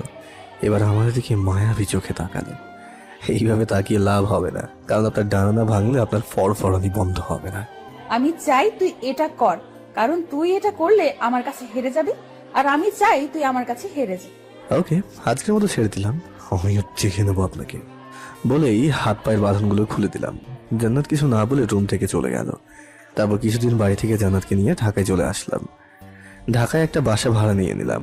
পরের দিন দুজনে ভার্সিটিতে যাওয়ার জন্য রেডি হতে চলে গেলাম ভার্সিটিতে। সবার সাথে দেখা সাক্ষাৎ করার পর মেহেদি ভাইদের সাথে ক্যান্টিনে বসে আড্ডা দিতে লাগলাম। তখনই জান্নাত তার বান্ধবীকে পাঠালো আমাকে ডাকার জন্য। তারপর উঠে গেলাম জান্নাতের কাছে। গিয়ে দেখি জান্নাতের হাতে একটা পেপার নিয়ে দাঁড়িয়ে আছে। কি হলো, আমাকে ডেকেছেন কেন? এই পেপারে একটা সাইন লাগবে তো, তাই। কিসের পেপার? তোর আর আমার ডিভোর্স পেপার। এটাতে সাইন করার ঠিক 6 মাস পর আমাদের ডিভোর্স হয়ে যাবে। কি? সাইন কর এটাতে। আমি তো তোকে জ্বালাতে বিয়ে করেছি। তোর কি মনে হয় তোর সাথে সংসার করার জন্য? না, আমি বলছিলাম 6 মাস বেশি হয়ে যায় না আপু? ওই চুপ, কে তোর আপু? ও সরি, আসলে মুখ ফসকে বের হয়ে গেছে। যতদিন আমাদের মাঝে বিয়ের রিলেশনটা আছে ততদিন আপু ডাকবি না, বলে দিলাম, না হলে সবাই সন্দেহ করবে। ওকে। কি বলছিলি বল এবার। আসলে 6 মাস, এটা তো বেশি সময়। আমি বলছিলাম কি, আমার একজন চেনা জানা উকিল আছে, আপনি চাইলে 3 মাসে ডিভোর্স করাতে পারবো। আমি সাইন করতে করতেই বললাম কথাটা। তোর মুক্তি পাওয়ার জলদি বেশি, তাই না? এই নেন পেপার। পেপারটা ওনার হাতে ধরিয়ে দিলাম। জান্নাত পেপারটা হাতে নিয়ে ছিঁড়ে ফেললো। তারপর সেগুলো টুকরো টুকরো করে আমার উপরে উড়িয়ে দিল। আমি কি 3 মাসেরটার জন্য ট্রাই করবো? চুপ, তোর মুক্তি পাওয়া আমি বের করছি। তোর কোনো কিছুই করতে হবে না। আমি 1 বছরের কন্ট্রাক্ট পেপার বানিয়ে আনছি। সরি, আর বলবো না। তারপরেও এটা কইলেন না। চুপ, আর একটা কথা বললে সময় বাড়বে, বলে দিলাম। চুপ করে গেলাম। কথা বললে সমস্যা বাড়বে সেজন্য। গুড, যা এখন। আর আমি যে তোর বউ এটা যেন কেউ না জানে। ওকে ফাইন বলেই সেখান থেকে চলে আসলাম। তারপর আবারও সেই ক্যান্টিনে এসে বসে গেলাম। আর আগে সারা শরীর দিয়ে আগুন বের হচ্ছে। উনি কি পেয়েছে? হ্যাঁ, বিয়েটাকে যখন খুশি করবে, যখন খুশি সেটাকে ভেঙে দেবে। ওদের কিছু একটা করতেই হবে, না হলে হবে না। এইসব ভেবে ক্লাসে চলে গেলাম। বিকেলে ক্লাস শেষ করে বাইরে ঘুরে ফিরে এসে রাতে নিজের খাবার নিয়ে বাসায় চলে গেলাম। খাওয়া দাওয়া করে এসে দেখি জান্নাত রুমে দরজা খোলা রেখে চাদর মুড়ি দিয়ে শুয়ে আছে। আমি পাশ থেকে চাদর আর বালিশ নিয়ে সোফায় যাওয়ার সময় মনে হলো জান্নাত কাঁপছে। কাছে গিয়ে কপালে হাত দিতেই দেখি জান্নাতের গায়ে প্রচুর জ্বর। তাড়াতাড়ি গিয়ে বাড়িতে একটু পানি আর একটা কাপড় নিয়ে আসলাম। মাথায় জলপট্টি দিয়ে পাশের ক্লিনিকে ডাক্তারকে আসতে বললাম। উনি এসে চেক আপ করে ঔষধ দিয়ে চলে গেলেন। তারপর আমি ওনার পাশে বসে হালকা হালকা জলপট্টি দিতে লাগলাম আর জান্নাতের ঘুমন্ত চেহারাটাকে দেখতে লাগলাম। আজকে আবার নতুন করে ক্রাশ খেলাম জান্নাতের উপরে। মেয়েটা সত্যি একটা পরী। তার ঘুমন্ত চেহারাটা কেউ একবার দেখলে সে জীবনেও বলবে না জান্নাত যে একটা বদ রাখি। এইসব ভাবতে ভাবতে কখন যে ওনার পাশে ঘুমিয়ে গেলাম মনে নেই। সকালে গালে কারো হাত পড়াতে জেগে উঠলাম। তাকিয়ে দেখি জান্নাত আমার দিকে অগ্নি দৃষ্টিতে তাকিয়ে আছে। কি হলো, মারলেন কেন? আমাকে জড়িয়ে ধরে ঘুমানোর সাহস পেলি কোথা থেকে? আসলে আমি ইচ্ছে করে তো। আর বলতে না দিয়ে আমাকে থামিয়ে দিয়ে জান্নাত বলতে লাগলো, চুপ, একটা কথা বলবি না। আর আজ থেকে তুই অন্য রুমে থাকবি। তুই একা পেয়ে সুযোগ নিতে চেয়েছিলি। কাল রাতের পর থেকে ওনার উপরে মায়া জমে গেল। জবাব দিতে গিয়ে পারছি না। তাকে ভালোবেসে ফেললাম না তো, এইসব ভাবতে ভাবতেই রুম থেকে বেরিয়ে গেলাম। অনলাইনে খাবার অর্ডার করে ফ্রেশ হতে চলে গেলাম। এসে দেখি খাবার চলে এসেছে। তারপরে আমি খাওয়া দাওয়া করে জান্নাতের জন্য খাবারগুলো টেবিলে রেখে চলে গেলাম। জানিও শরীর ভালো না, তাই ওর রান্না করে খেতে পারবে না, তাই খাবার রেখে চলে গেলাম ভার্সিটিতে। দুপুরে ক্যান্টিনে বসেছিলাম, তখনই মোবাইলটা বেজে উঠলো। পকেট থেকে বের করে তাকিয়ে দেখি আম্মু কল করেছে, তাই রিসিভ করলাম তাড়াতাড়ি। আম্মু বলেন। বৌমার শরীর ভালো না, আর তুই নাকি চলে গেছিস ভার্সিটিতে। ওই, তোর বউয়ের চেয়ে বড় কি ক্লাসটা হয়ে গেছে নাকি? আম্মু আমি তো, আমাকে কিছু বলার সুযোগ না দিয়ে আম্মু ধমক দিয়ে থামিয়ে দিল। চুপ, আমি কিছু শুনতে চাই না। তুই এখনই বাসায় যা, আর বৌমার শরীর ভালো হওয়ার আগ পর্যন্ত তুই আর কোনো ক্লাস করবি না, আর ভার্সিটিতে যাবি না, বলে দিলাম। ওকে আর এখনই তুই বাসায় যা, আমি বৌমাকে ফোন দিব, একটু পরে বলে দিলাম। ওকে বলেই ফোনটা রেখে দিলাম। তারপর সবার থেকে বিদায় নিয়ে বাসায় চলে আসলাম। এসে দেখি জান্নাত খাটে শুয়ে আছে আর টিভি দেখছে। আপনি আম্মুকে ফোন দিয়ে কি বলেছেন? যা শুনেছি তোকে তাই বলেছি। আসলে বাসায় তো কেউ একজন থাকা লাগে আমাকে সেবা করার জন্য, তাই ভাবলাম সুস্থ হওয়ার আগ পর্যন্ত তোকেই রেখে দেই। কোনো কিছু না বলে ফ্রেশ হয়ে নিজের সবকিছু নিয়ে পাশের রুমে রেখে দিলাম। ওই হুসাইন, একটু শুনে যা তো। কেন? কাজ আছে, তাড়াতাড়ি আয়। ওকে বলে ওনার রুমে গিয়ে হাজির হলাম। আমার পাগুলো ব্যথা করতেছে, একটু টিপে দিয়ে যা প্লিজ। আমি আপনার পা টিপে দেবো? নাকি আম্মুকে ফোন দিয়ে বলবো তুই আমাকে সারাদিন কথা শুনিয়েছিস শরীর খারাপ হওয়ায়? আমি হালকা একটু হেসে গিয়ে ওর পাগুলো টিপে দিতে লাগলাম। পরের দিন ভার্সিটিতে গেলাম। অন্য দিনের মতো দিনটা কাটতে লাগলো। দুপুরে জান্নাত হঠাৎ এসে আমার সামনে দাঁড়ালো। আমার সাথে আয়। কেন? বেশি বক বক না করে আয়। আচ্ছা ওকে ওকে বলি সবার সামনে থেকে উঠে জান্নাতের সাথে গেলাম। জান্নাত আমাকে নিয়ে ক্যান্টিনের টেবিলের উপরে উঠে দাঁড়ালো। অ্যাটেনশন গাইস, সবাই জান্নাতের দিকে ঘুরে তাকালো। তোমাদের সবাইকে একটা কথা বলতে চাই। কি? আসলে আমি আর হুসেন স্বামী স্ত্রী। এই ছুটিতে আমাদের বিয়ে হয়েছে, তো সবাই এটা মাথায় রাখবে, হুসাইনের স্ত্রী আছে। জান্নাত চলে গেল। সবাই জান্নাতের কথাটা শুনে হাঁ হয়ে গেল। বিশেষ করে মেহেদি ভাই আমার দিকে জিজ্ঞাসু দৃষ্টি নিয়ে তাকিয়ে রইল। আমিও নেমে মেহেদি ভাইয়ের কাছে গেলাম। কিরে জান্নাত এটা কি বলে গেল? আমি কিছু বুঝি না। তুই জান্নাতকে বিয়ে করতে গেলি কেন? ভাইয়ার আম্মুর কথাই। আম্মু আর ভাইয়ার কথায় বর্তমানে কেউ বিয়ে করে নাকি? আব্বু মারা যাওয়ার পর আম্মু অনেক কষ্ট করে আমাদেরকে মানুষ করেছে, পাশাপাশি কোম্পানির কাজও করতে হয়েছে, তাই আমি চাইনি তাকে কষ্ট দিতে। আম্মু যা করে আমার জন্য ভালোই করে, আর আম্মু জান্নাত একটু বেশি পছন্দ করেছে। আর এখানে সবকিছু বলেছে আমি, কিন্তু জান্নাত এমনভাবে সাজিয়েছিল যে আম্মুর মুখের দিকে তাকিয়ে বিয়েটা করতে হয়েছে। ওকে আচ্ছা, প্রথম থেকে আমাকে সব খুলে বলতো। আর বলো না। তারপরে আমি সবকিছু খুলে বললাম মেহেদি ভাইয়াকে। ভাইয়া সব শুনে মাথায় হাত দিয়ে দিল। এখন ওর মুখে কোনো কথাই নেই। তো এখন কি করবি? ও তো 1 বছরে তোর জীবনটা শেষ করে দিবে। কি করবি এখন? ভাইয়া উনি ইউনিভার্সিটিতে আছে আর 5 মাস, তাই এই কয়েকটা দিন সাবধানে থাকতে হবে। আচ্ছা তুই বিয়েটা না হয় করেছিস তোর আম্মুর কথায়, তাহলে ওর টর্চারগুলো সহ্য করছিস কেন? 2টা কারণে সহ্য করছি। কারণগুলো কি কি? প্রথমত আম্মুকে কিছুদিন বুঝতে দেওয়া যাবে না যে জান্নাতের আর আমার মাঝে কি চলছে। ও দ্বিতীয় কারণ, জান্নাতকে ওড়ার সময় দিচ্ছি। যখন সে চিল পাখির মতো আকাশের কাছাকাছি চলে যাবে তখনই টান দিয়ে মাটিতে ফেলবো, তখনই বুঝবে হুসেইন কি জিনিস। মানে হলো চড়ুই পাখি থাকে মাথার উপরে, তাকে 1000বার মাটিতে ফেললেও তার কিছুই হবে না। কিন্তু চিল পাখি থাকে আকাশে, তাকে একবার মাটিতে ফেলতে পারলে তার আর ওড়ার ক্ষমতা থাকে না। তাই চড়ুই পাখিরা উড়তে উড়তে চিল পাখি জায়গায় যাক, তারপর না হয় টান দিয়ে মাটিতে ফেলে দেবো। তুই ভিলেন সারা জীবনই থাকবি। জান্নাত ভাবছে আমি ওর দাস হয়ে যাচ্ছি, কিন্তু জানে না নিজের বিপদটাকে নিজেই টানছে। আগে কি করতে চাইছিস? জান্নাতকে আপাতত আমার মায়ায় ফেলতে হবে, যেভাবেই হোক। তারপরও তেল আমি বার করব। আমাদের কোনো রকম হেল্প লাগলে বলিস, ওকে সাহায্য করতে আমরা আছি তোর পাশে। সেটা তো জানি। আচ্ছা আমার জানা মতে তোর লাইফ তো মারিয়া নামের একটা মেয়ের সাথে, তার কি হলো? কি আর হবে, মারিয়াকে কিছুদিন ভুলে থাকতে হবে। জান্নাত থেকে ডিভোর্স পাওয়ার পর মারিয়াকে বিয়ে করে ফেলবো। মারিয়া তখন বিয়ে করতে রাজি হবে তুই বিবাহিত জেনেও? মারিয়া আমার আর জান্নাতের ব্যাপারে সব জানে, তো এইসব নিয়ে টেনশন করো না। আর জান্নাত ছাড়া কি দুনিয়াতে মেয়ের অভাব আছে নাকি যে বিয়ে করতে পারবো না? তাও ঠিক তো, চাইলেই কয়েকটা বিয়ে করতে পারবি, কারণ তোর সেই ট্যালেন্ট আছে। না, বাদ দাও এসব কথা। ওকে, তা কি করবি এখন? এখন বাসায় চলে যাব, ভালো লাগছে না, থাকো, আমি গেলাম, কালকে কাজ আছে বলেই সেখান থেকে চলে আসলাম। বাসায় এসে ফ্রেশ হয়ে দিলাম এক ঘুম। সন্ধ্যায় ঘুম ভাঙলো, তাকিয়ে দেখি জান্নাত আমার দিকে তাকিয়ে আছে। দুপুরে আমাকে না বলে ভার্সিটি থেকে চলে আসলি কেন? এমনি। আর আপনাকে কারণ বলতে হবে নাকি? বলতে হবে নাকি কোনো মেয়ের সাথে লুচ্চামি করতে এসেছিলি? ঠিকই বলেছেন। চুপ, বেশি বকবক করবি না, কারণ এই বাসাতে শুধু আমার রাজত্ব চলবে। যা বলবো তার উত্তর দিবি শুধু। তাহলে আপনার বাসায় আপনি থাকেন, আমি চলে যাই মেসে। যা। আমি বেশি না, আম্মুকে বলবো শুধু।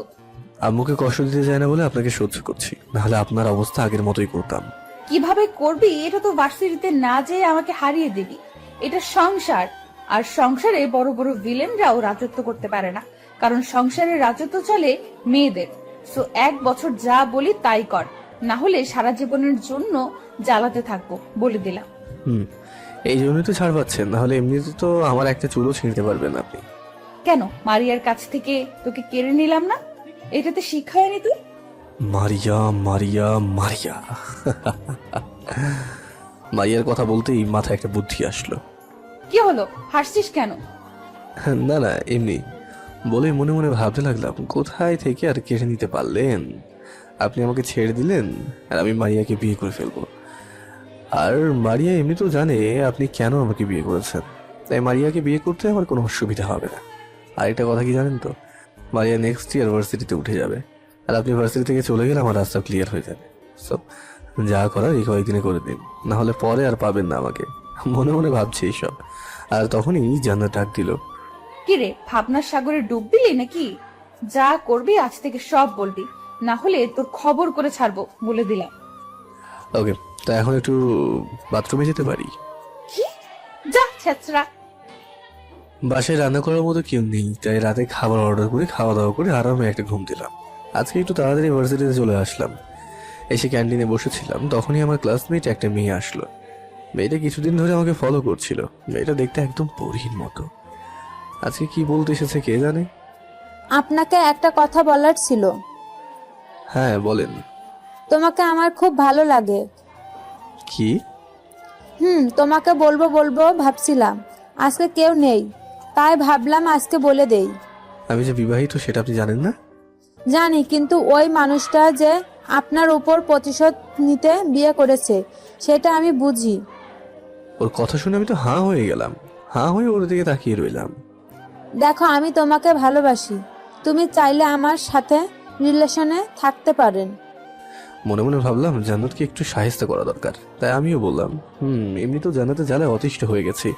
তাহলে চলো বিকেলে কোথাও কফি খেতে আসি। হ্যাঁ অবশ্যই, বলো কোথায় খেতে যাবে? কফি হাউসে খেলে কেমন হয়? ওকে, সময় মতো চলে আসেন বলেই সেখান থেকে চলে আসলাম। কিছুক্ষণ পর মেহেদি ভাই সহ সবাই চলে আসলো, আর জান্নাতকে দেখলাম ভিতরে যেতে। হালকা একটু হাসলাম। সবাইকে নিয়ে আড্ডা দিচ্ছিলাম, তখনই জান্নাত এসে সামনে দাঁড়ালো। তাকিয়ে দেখি রাগে চোখ মুখ সব লাল হয়ে আছে। আরে রেগে আছেন কেন, কিছু বলবেন নাকি? জান্নাতের মুখে কোনো কথা নেই, হঠাৎ ঠাস করে গালে একটা চড় বসিয়ে দিল। আমি গালে হাত দিয়ে অবাক হয়ে ওনার দিকে তাকিয়ে রইলাম। তুই নীলাকে কি বলেছিস? নীলাটা আবার কে? ও একটু আগে রোম্যান্সের কথা বলে এখন ভুলে গেছিস নীলা কে? সরি, কার সাথে রোমান্টিকতার কথা বললাম? এই যে এই মেয়েটার সাথে। জান্নাত রাগি চোখে তাকিয়ে রইল আমার দিকে। ও, ওর নাম নীলা। Wow, nice name.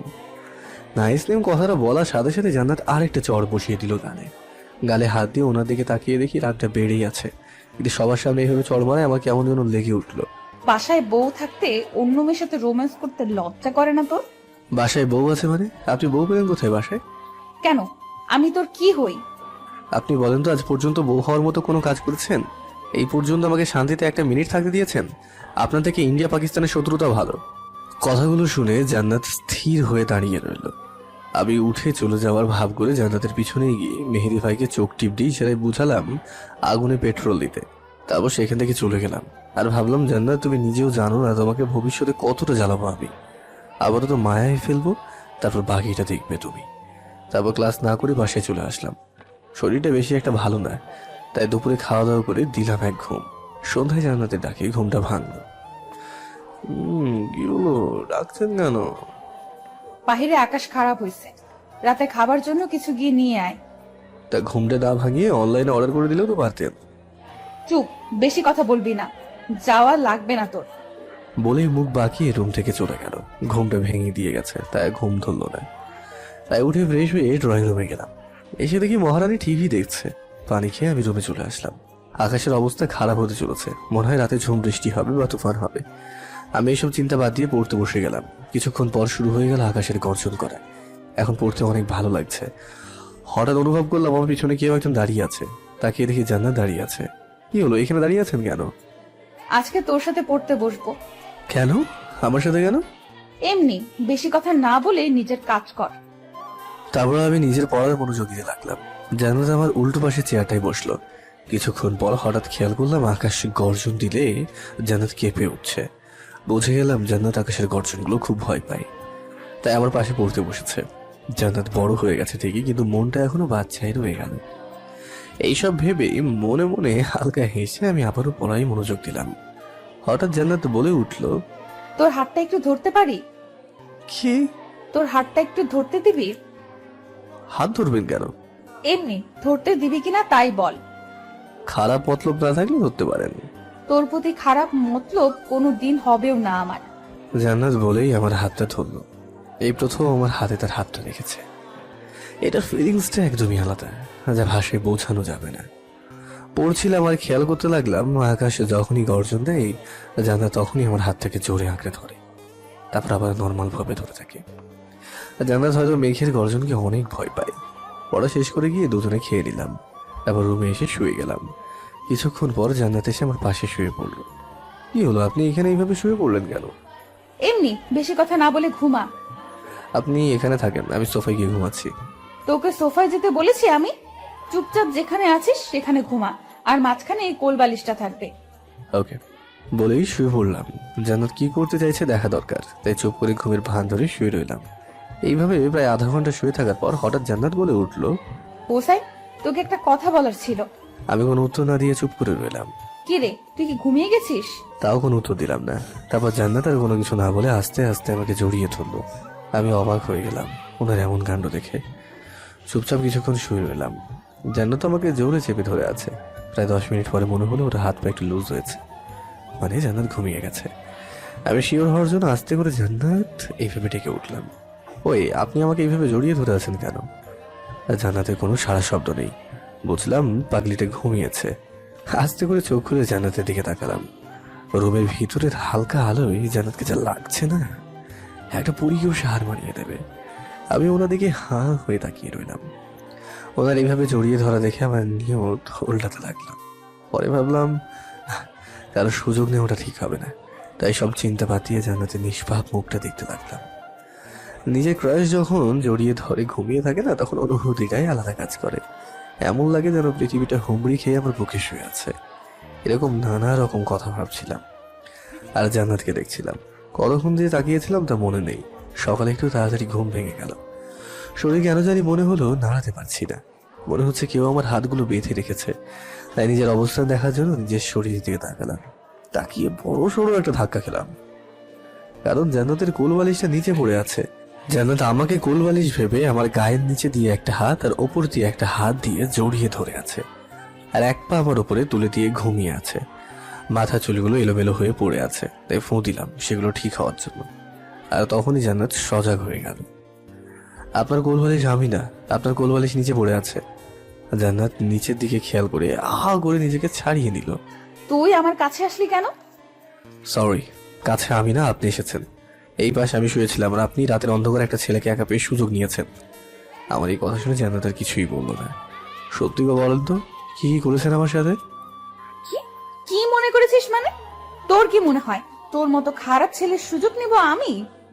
সেটা তো ঘুম থেকে উঠে দেখতে পেলাম। চুপ, বেশি কথা বলবি না। যা এখন গিয়ে কফি বানিয়ে নিয়ে আয়। যাচ্ছি বলেই কফি বানাতে চলে গেলাম। বাইরে হালকা বৃষ্টি আছে, তাই কফি হলে সেই লাগবে। এইভাবে কফি বানিয়ে নিলাম। কফি নিয়ে এসে দেখি জান্নাত আবারও ঘুমিয়ে গিয়েছে, তাই ডাক দিলাম ওঠার জন্য। কি হলো, ডাকছিস কেন? কফি নিয়ে এসেছি, রেখে গেলাম, মন চাইলে খেয়ে নিয়েন। ভার্সিটিতে আজকে যেতে ভালো লাগছে না, তাই কফিটা খেয়ে ফ্রেশ হতে চলে গেলাম। ফ্রেশ হয়ে এসে দেখি জান্নাত কফি খাচ্ছে। তারপর জান্নাত গিয়ে ফ্রেশ হয়ে এসে নিজের মতো করে গল্পের বই পড়তে লাগলো। আর আমি অনলাইনে খাবার অর্ডার করে দিলাম। যেহেতু বৃষ্টির কারণে ভার্সিটি যাওয়া হয়নি, তাই দিনটা বারান্দায় গিয়ে বসে বসেই পার করতে লাগলাম। তখনই মোবাইলে একটা আননোন নাম্বার থেকে কল আসলো, তাই রিসিভ করার জন্য তাকে বললাম আর আসসালামু আলাইকুম ভাবে জবাব দিলাম। ওয়ালাইকুম আসসালাম, কেমন আছেন?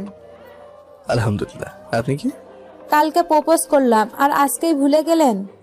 ও নীলা, সরি, কালকে জান্নাত আপু কার থেকে যেন আপনাকে প্রপোজ করার কথাটা শুনে আমাকে নিয়ে যায়, তারপর আপনার সাথে সিনক্রেট করে। জান্নাত তো একটা পাগলি, ওর কথাই আমার খারাপ লাগে না। জান্নাত তো বুদ্ধি একটু কম। কালকে বিকেলে কফি খেতে আসলেন না কেন? আরে কালকে জান্নাত অনেক প্রেশার রেখেছিল, তাই আসতে পারিনি। কি বলেন, আপনি ঠিক আছেন তো? আরে হ্যাঁ, ওই ডাইনিটা আমার কিছুই করতে পারেনি। নিজের বউকে কেউ ডাইনি বলে নাকি? এটা বউ নাকি রাক্ষসী বলেই বারান্দায় দরজায় তাকিয়ে চোখ তো কপালে উঠে যায়, কারণ দরজায় জান্নাত দাঁড়িয়ে আছে। কি বলবো ভেবে পাচ্ছি না। তখনই নীলাকে ঝাড়ি দিয়ে বললাম, আমার এটা বউ না রাক্ষসী সেটা কি তোমার থেকে জানতে হবে নাকি? হ্যাঁ, মনে রাখ। এই বেলা একটা ভাব নিয়ে দিলাম।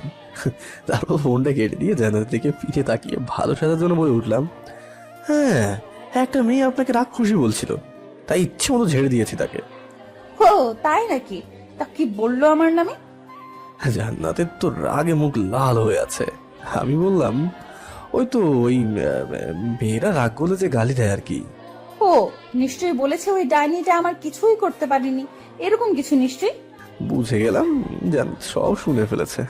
এইবার মার খাওয়া থেকে নিজেকে রক্ষা করতে হবে, তাই কি আর করবো ভাবছি। তখন জান্নাত বলে উঠলো, কি রে, মনে পড়ছে না নাকি? কি বলেছিল মেয়েটা, মনে করিয়ে দিব। ফোনে তো আছেই, কিন্তু ওই মেয়েটা আপনার নামে একটা কথা বলেছে যেটা আমি আপনাকে বলতে পারছি না। কেন, কি বলেছে? বললে তো আপনি রেগে যাবেন। আমি মুখে গম্ভীর করে বললাম, তোরে না বলতে বসতি? আপনাকে নাকি বিয়ের আগে কয়েকটা ছেলের সাথে রিলেশন ছিল, আপনি আমাকে ঠকালেন। আমি বিপদ এড়াতেই মিথ্যে কথাগুলো বললাম। কি সব যাতা বলছিস, মুখ সামলে কথা বলবি বলে দিলাম।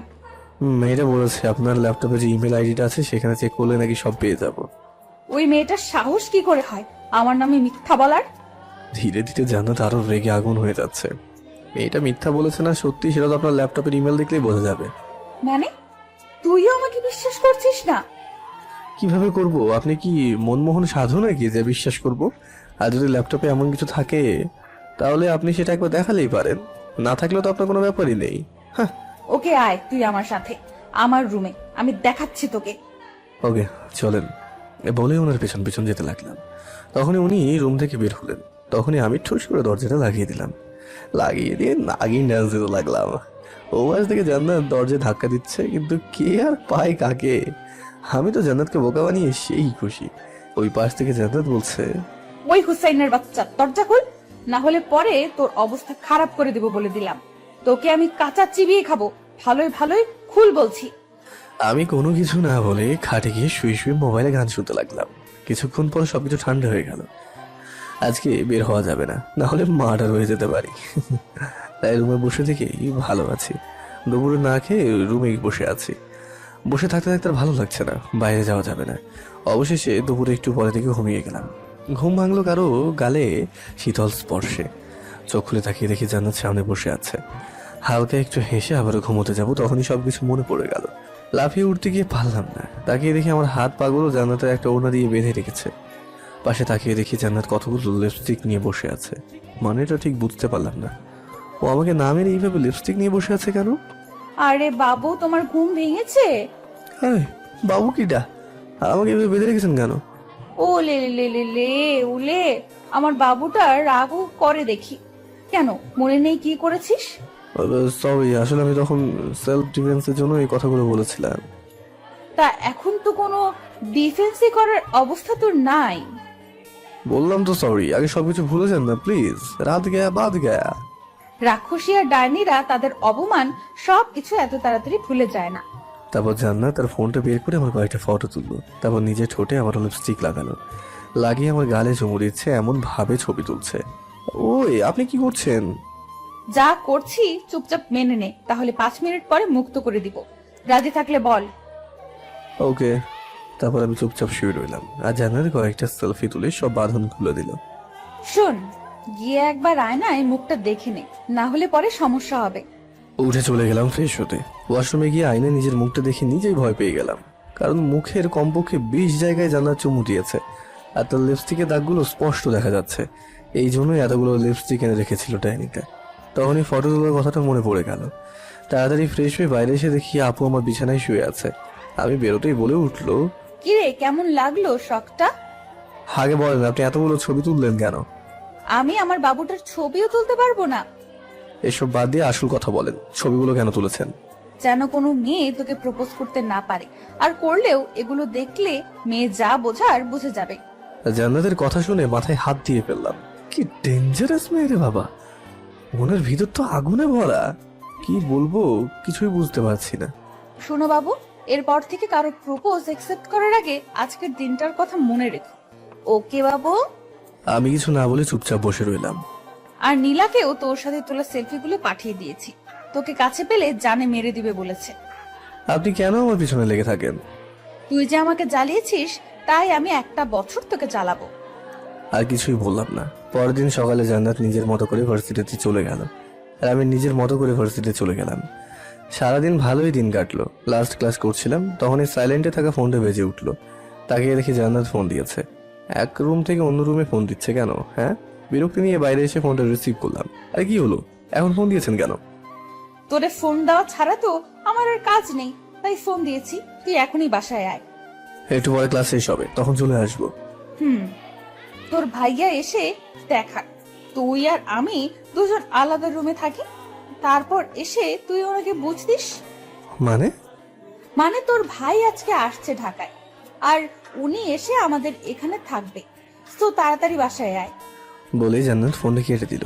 কি করবো কিছুই তো বুঝতে পারছি না। তাড়াতাড়ি ভার্সিটি থেকে বাসায় গেলাম। গিয়ে আমার রুমে সবকিছু জান্নাতের রুমে নিয়ে গুছিয়ে রাখলাম। আর জান্নাত পুরো রুমটাকে গোছাতে ব্যস্ত। সবকিছু গুছিয়ে শাওয়ার নিতে চলে গেলাম। শাওয়ার শেষ করে বাইরে আসতেই খেয়াল করলাম জান্নাত কারোর সাথে কথা বলছে। বুঝতে আর বাকি রইল না, ভাইয়া চলে এসেছে। রেডি হয়ে বাইরে গিয়ে দেখি ভাইয়া বসে বসে টিভি দেখছে, আর জান্নাত কফি বানাচ্ছে। তারপর ভাইয়ার সাথে কৌশল বিনিময় করে দুজনে বসে টিভি দেখতে লাগলাম। তখনই জান্নাত বলল, আপনিও কি কফি খাবেন? ভাইয়ার কফি ফেভারিট, আর এটা কি জিজ্ঞেস করা লাগে নাকি? আমি ভাইয়ার কথা না, আপনাকে জিজ্ঞেস করেছি। আমাকে? হুম। জান্নাতের মুখে আপনি শুনে জীবনের সব থেকে বড় শখটা খেলাম। একটু আগেও তুই তুই করছিল, আর এখন আপনি? বাহ, উনি তো অ্যাক্টিং এ মাস্টার ফার্স্ট। কিরে খাবি কিনা বল? হ্যাঁ, আমার জন্য হালকা একটু বানিও। ওকে। রাতে খাবারের জন্য বাইরে থেকে সবকিছু নিয়ে আসলাম। রাতে খাওয়া দাওয়া শেষ করে আমি আর ভাইয়া চলে গেলাম ছাদে। সবার খোঁজ খবর নিয়ে নিচে চলে আসলাম। এসে দেখি জান্নাত তো বসে আছে আমাদের জন্য। তবে ঘুমাওনি? না, আপনারা সজাগ তাই আর ঘুমাইনি। জান্নাত, তোমরা গিয়ে ঘুমিয়ে যাও। আপনি না হয় ভাইয়ের সাথেই ঘুমিয়ে যান। হোসেন, আমার সাথে থাকা লাগবে না তোমার। যাও, গিয়ে ঘুমিয়ে যাও, সকালে দেখা হবে। Good night. বলেই ভাইয়া রুমে চলে গেল। জান্নাত আর আমি চলে গেলাম আমাদের রুমে। কিরে, তোর সাহস তো কম না, তুই আমাকে তুমি করে বলছিস?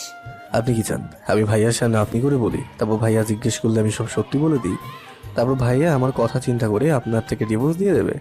ওই, তোর কাছ থেকে এত কথা শুনতে চাইছি আমি? তাহলে এখন যেটা বলবো সেটা মেনে নেওয়াই আপনার জন্য বেটার হবে। ভাইয়া চলে যাওয়ার পর তোকে বুঝাবো কত ধানে কত চাল। আগে এটা বলেন, আপনি আমাকে আপনি আপনি করে বলছেন কেন? মন চাইছে তাই। তোকে বলতে হবে নাকি? না, এমনি আর কি। যা সোফায় গিয়ে শুয়ে পড়, সকালে বেঁচে থাকলে দেখা হবে। জান্নাত শুয়ে গেল, আমিও বালিশ এনে সোফায় ঘুমিয়ে গেলাম। এইভাবে কয়েকদিন কেটে গেল। যতই দিন যাচ্ছে জান্নাতের অত্যাচার ততই বাড়ছে। কোনো মেয়ের সাথে কথা বলতে পারি না, কোনো মেয়ের দিকে তাকাতে পর্যন্ত পারি না। কেউ প্রপোজ করলে জান্নাত তার তোলা ছবিগুলো মেয়েটাকে দেখায়। ব্যাস, জায়গায় সব শেষ। এসবের কিছু একটা হাল করতেই হবে ভাবছি এসবই। তখনই মাথায় একটা আইডিয়া আসলো, তাই মেহেদি ভাইকে ফোন দিলাম। রাতে দিয়ে সবকিছু বলে দিলাম। সকালে ভার্সিটিতে গিয়ে মেহেদি ভাইদের নিয়ে বসে অপেক্ষা করতে লাগলাম কখন জান্নাত আসবে। জান্নাত আসলেই গেট থেকে একজন ইশারা দিয়ে তারপর আমরা আমাদের কাজ শুরু করব। 10 মিনিট পর গেট থেকে ইশারা করলো জান্নাত আসছে। সবাই জান্নাতে যাওয়ার রাস্তার উল্টো দিকে মুখ করে বসলাম। জান্নাত আমাদের কাছে আসতে মেহেদি ভাই বলে উঠলো, আচ্ছা হোসেন, তুই জান্নাতের এত অত্যাচার সহ্য করছিস কেন? সত্য বলবো নাকি মিথ্যা? সত্য করে বল। কারণটা হলো আমি জান্নাত আপুকে ভালোবেসে ফেলেছি। কি? তোর মাথা ঠিক আছে? তুই জান্নাতকে ভালোবেসে ফেলেছিস? জান্নাত আপু একটু রাগী, তবে মনটা একদম পবিত্র। ওনাকে পেলে আমার জীবনটা ধন্য হয়ে যাবে। তাই নাকি? তা বলেছিস কখনো জান্নাতকে? তোর মাথা ঠিক আছে তো? আপুকে বললো তুমি আমাকে জানে মেরে দেবে। আর জান্নাত আমাদের পিছনে আছে কিনা সেটা কনফার্ম থাকার জন্য গেটের কাছে থাকা ছেলেটাকে চোখ দিয়ে ইশারা করলাম। ছেলেটা হ্যাঁ সূচক উত্তর দিল। ব্যাস, আবার অ্যাক্টিং চালু হয়ে গেল। তাহলে এখন কি করবি? কি আর করব, এই কয়েক মাসে ও যদি উনি আমাকে ভালোবাসে তাহলে বংশের বাতি জ্বলবে, না হলে আর কিছুই করার নেই। জান্নাত তোর বউ, তুই ওর কাছে স্বামীর অধিকার চাইতে পারিস। ভাই, এসব অধিকার তখনই আদায় করা যায় যখন স্ত্রীর অনুমতি থাকে। তাছাড়া জোর করলে শরীর পাওয়া যাবে, মন তো আর পাওয়া যাবে না। আর আমার দরকার তার মনটা। তাও তুই একবার বলে দেখ, কে জানে হয়তো জান্নাতও তোকে ভালোবাসে। এটা হতেই পারে না, কারণ উনি শুধু প্রতিশোধ নিতে বিয়েটা করেছে, আর সেখানে আমি ওনাকে ভালোবেসে ফেঁসে গেছি। মেহেদি ভাই, এখন কি করবো আমি তো বুঝতে পারছি না। উফ, অস্কার উইনিং অ্যাক্টিং করছি পুরো, মনটা খারাপ ভাব করে না এমন করে বলতে লাগলাম। কি আর করবি, আল্লাহ আল্লাহ যেন জান্নাতের মনে তোর জন্য ভালোবাসা জন্মায়। হ্যাঁ, কি আর করার। তারপর সবাই মিনিট খানেক চুপ থাকার পর ছেলেটি ইশারাই বললো জান্নাত চলে গেছে। ব্যাস, প্ল্যান সাকসেসফুল। তুই এগুলো করতেছিস কেন? ওনার জ্বালানোটা সহ্য হচ্ছে না, তাই ওনাকে এবার আমি জ্বালাবো। বলেছিলাম না ওনাকে আমার মায়ায় ফেলবো, এখন সেই সময়টা চলে গেছে। এরপর দেখাবো আমাকে জ্বালানোর মজাটা। তারপর ওনার দিকে হালকা হাসলেন। তারপর ওই দিনের মতো ক্লাস করে আমি আমার বাসায় চলে আসলাম। এসে ফ্রেশ হয়ে বারান্দায় বসেছিলাম, হঠাৎ পিছন থেকে কারো গলার আওয়াজ পেলাম। তাকিয়ে দেখি জান্নাত হাতে দুটো কফির কাপ নিয়ে দাঁড়িয়ে আছে। আরে আপনি কখন? একটু আগে। উনি আমার দিকে তাকাচ্ছেন না, আর চোখে তাকাচ্ছে। বুঝলাম নজর মেলাতে পারছে না, তার মানে প্ল্যান কাজ করছে। ও তা হঠাৎ কফি নিয়ে আসলেন কেন আমার জন্য, কি মনে করে? এমনি মন চাইলো তাই নিয়ে আসলাম। বলেই কফির মগটা আমার হাতে দিয়ে উনি চলে গেল। হালকা হেসে কফি খেতে শুরু করলাম। তারপর এইভাবেই কাটতে লাগলো দিনগুলো।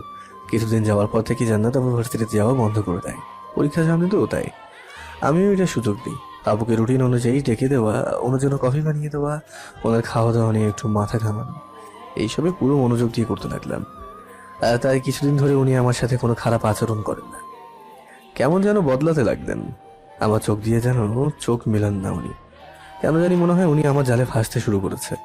সকালে ভার্সিটিতে গিয়ে মেহেদি ভাইয়ের সাথে দেখা করলাম। মেহেদি ভাই, আমার একটা ফ্রেন্ডকে ইউনিভার্সিটিতে চান্স করে দিতে হবে। তুই তোর শ্বশুরকে বললেই তো পারিস। তুমি পারবে কিনা সেইটা বলো। তা কে তোর সেই ফ্রেন্ডটা? মারিয়া। কি, তোর মাথা ঠিক আছে? তুই কি করতে চাইতেছিস সেটা বল। আগুনের জন্য ডিজেল আনছি।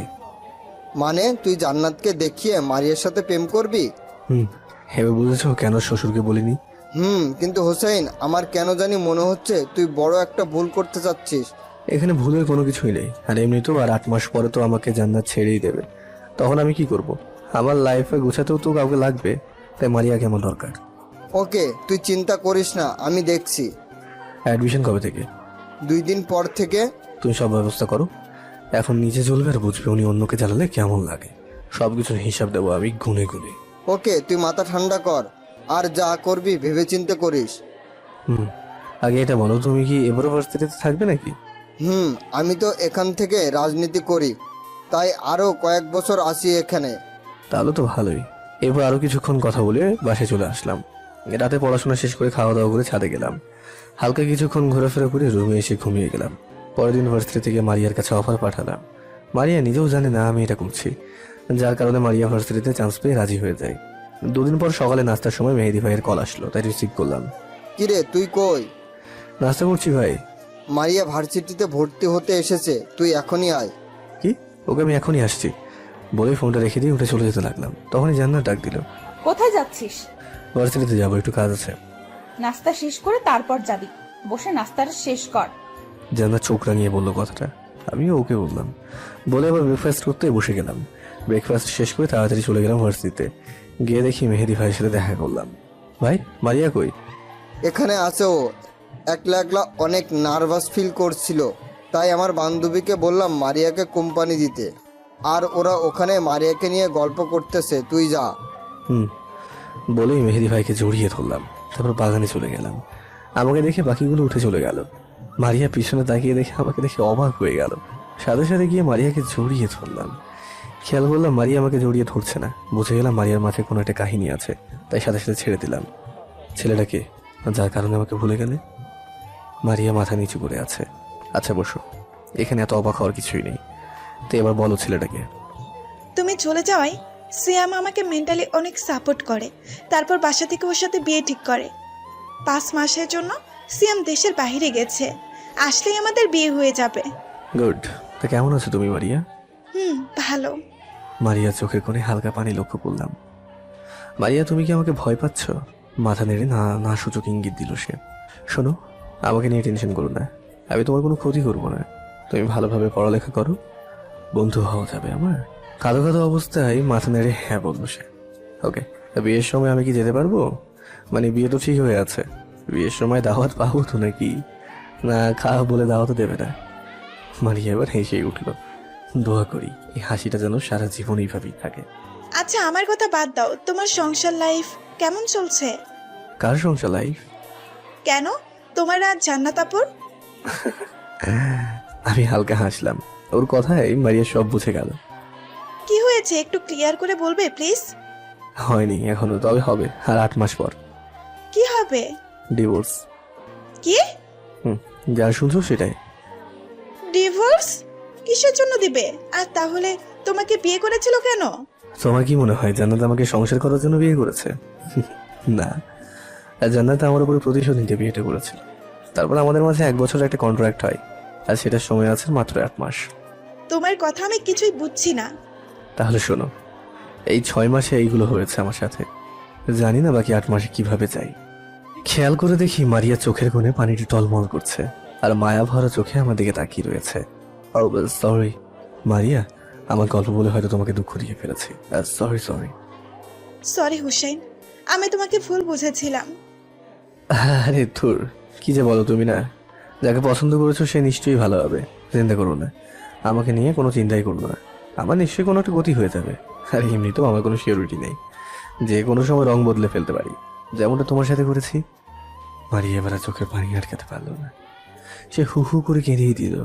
ওর মন ঠিক করা লাগবে, কি করা যায় আমি সেটাই ভাবছি। মারিয়া আমার একটা কথা রাখবে? বলো।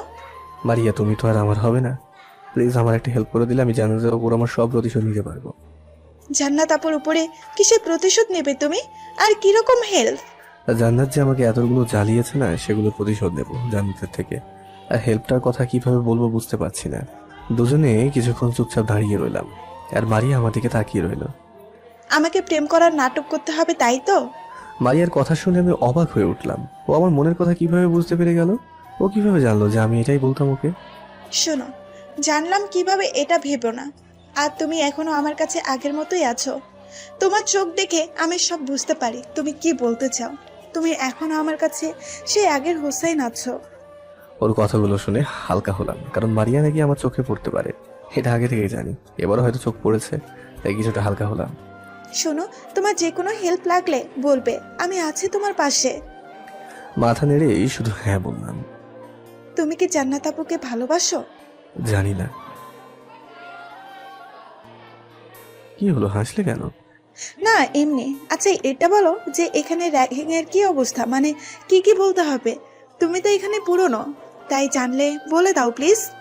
এবার আমি মুচকি হাসলাম। কি হলো, তুমি মুস্কি হাসলে কেন এবার? আসো তুমি, বলেই মারিয়াকে নিয়ে ক্যান্টিনে গেলাম। নতুন পুরাতন প্রায় সবাই আছে এখানে, তাই আমি, মারিয়া, মেহেদি ভাই 3 জনে একটা টেবিলের উপর দাঁড়ালাম। অ্যাটেনশন গাইজ, সবাই আমাদের দিকে তাকালো। হাই, আমি হুসাইন, এই ভার্সিটির 2য় বর্ষের ছাত্র। এতটুকুর বেশি আমি কিছু বলতে চাই না, আর আমার সম্পর্কে পুরনো যারা আছে তারা সবাই জানে। বিশেষ করে নতুন যারা এসেছো তারা কিছুদিনের মাঝে আমার সম্পর্কে নিশ্চয়ই জেনে যাবে। তো আমি যেটা বলতে এসেছি এই হলো যে এই মেয়েটা, এর নাম হলো মারিয়া, আমার ফ্রেন্ড মারিয়া। ভার্সিটিতে নতুন ভর্তি হয়েছে, তাই টেনশনে আছে র্যাগিং নিয়ে। তাই আমার ক্লাসমেট বা সিনিয়র ভাই এবং আপুদের জানানো যাচ্ছে যে সবাইকে র্যাগিং করলেও আমার ফ্রেন্ডদের দিকে যেন কেউ নজর না দেয়। আর কেউ যদি ওর সাথে খারাপ আচরণ বা বেয়াদবি করেছে, তাহলে আমার থেকে খারাপ আর কেউ হবে না। তারপর মারিয়াকে নিয়ে গাছতলায় চলে আসলাম। র্যাগিং এ চিন্তা গিয়েছে? এমন ভাবে না বললেও পারতে। এখন তো কেউ ফ্রেন্ড হতে চাইবে না। সমস্যা কি, তুমি আমাদের টিমের মেয়েদের সাথে চলাফেরা করবে। তারা তো সিনিয়র আমার। তো কি হয়েছে, কিছুদিন গেলে এমনি ফ্রেন্ডশিপ ঠিকই হয়ে যাবে। ওকে, দেখি এখন কি করবে। কি আর করবো, বাসায় যাবো। ও হোসেন, তুই তো লাস্ট প্ল্যানটা করবি কবে থেকে? জান্নাত আবার পরীক্ষা শেষ হয়ে যাক, এখন করলে ওনার পরীক্ষায় খারাপ হয়ে যাবে, আর আমি চাই না পরীক্ষায় এসব সমস্যা হোক। ওকে, তাহলে মারিয়া ততদিন রিল্যাক্সে ক্লাস করতে থাকুক। ওকে, তা মারিয়া তুমি এখন কোথায় থাকো এখানে? চাচার বাসায়। ও, তাহলে তো ভালোই। হুম। তারপর ওনাদের সাথে কথা বলা শেষ করে বাসায় চলে আসলাম। ফ্রেশ হয়ে বসে বসে টিভি দেখতে লাগলাম। জান্নাত পড়তে আর ডিস্টার্ব করতে লাগলাম না। বিকেলে ছাদে হাঁটছিলাম, তখন জান্নাত এসে আমার সামনে দাঁড়ালো। কিছু বলবেন? হুম। কি? কালকে আব্বু আম্মু আসবে এখানে, তাই বাজারে যা, গিয়ে সব বাজার নিয়ে আয়। ও আচ্ছা, তা হঠাৎ এখানে আসবে কেন? সামনে আমার পরীক্ষা, তাই আমার যেন কোনো কাজ করতে না হয়, তাই আম্মু আসবে। আমি শুধু পড়ালেখায় মন দিব। এমনি তো কি কাজ করেন আপনি? সব তো আমিই করি। ওই রাগাবি না বলে দিলাম। যা গিয়ে বাজার থেকে সবকিছু কিনে নিয়ে আয়, আর কাল থেকে আম্মু বাসায় রান্না করবে। ওকে। কেনাকাটা শেষ করে সন্ধ্যায় আসলাম। ফ্রেশ হয়ে রুমে যেতেই দেখি আমার শাশুড়ি আমার শ্বশুর বসে আছে। ওনাদের দেখে তো অবাক হয়ে গেলাম। ওনাদের তো কালকে আসার কথা, তাহলে আজকে কেন? তারপর হাসি মুখে ওনাদের সাথে কৌশল বিনিময় করলাম। জান্নাত আপু গিয়ে রান্নাঘরে সবকিছু ঠিক করলো, তারপর আমার শাশুড়ি গিয়ে রান্না করে দিল। খাবার খেতে সবাই একসাথে বসলাম। বেশ জান্নাত ওনাদের খোঁজ খবর নিতে লাগলো, আর এতদিন পরে হাতে রান্না পেয়ে সামনে গিলেই যাচ্ছি। তখনই জান্নাতের আব্বু বলে উঠলো, জামাই আমরা কি নাতি নাতনির মুখ দেখবো না? ওনার এই কথা শুনে খাবার গলায় আটকে গেল। না ভিতরে যাচ্ছে না বাইরে ফেলতে পারছে। বড় বড় হয়ে গেল চোখ দুটো। কি বলবো কিছুই তো বুঝতে পারছি না। আর জান্নাত আপুর দিকে তাকিয়ে দেখি উনিও একইভাবে টাসকি খেয়ে আছেন। তখনই পরিস্থিতি স্বাভাবিক করতে বললাম, জি আসলে আপনার মেয়ে চাইছে আর কি ওই পরীক্ষাটা শেষ হওয়ার পর এসব নিয়ে প্ল্যান করতে। ও, তাহলে তো ভালোই। জান্নাত আপু একটা শান্তির নিঃশ্বাস ফেললো। খাওয়া দাওয়া শেষ করে আমি ঘুমোতে গেলাম। আমার রুমে গিয়ে দেখি রুমে তালা ঝুলছে। তখনই জান্নাতের কাছে আসলাম। আমার রুমে তালা ঝুলছে কেন? কেন ঝুলতেছে জানিস না? যা গিয়ে চুপচাপ সোফায় শুয়ে পড়। সোফায় থাকতে সমস্যা হয়তো। তাহলে চুপ করে খাটে পড়। ভাবলাম যাক, এবার উনি সোফায় দেখে দেখুক কত মজা সোফায় থাকাটা। এইসব ভেবে আমি শুয়ে পড়লাম। আর উনি তখন পড়ছিলেন, আমি শুয়ে শুয়ে মোবাইল টিপছিলাম। কিছুক্ষণ পর উনি পড়া শেষ করে এসে আমার পাশে শুয়ে পড়লেন। অবাক হয়ে ওনার দিকে তাকালাম।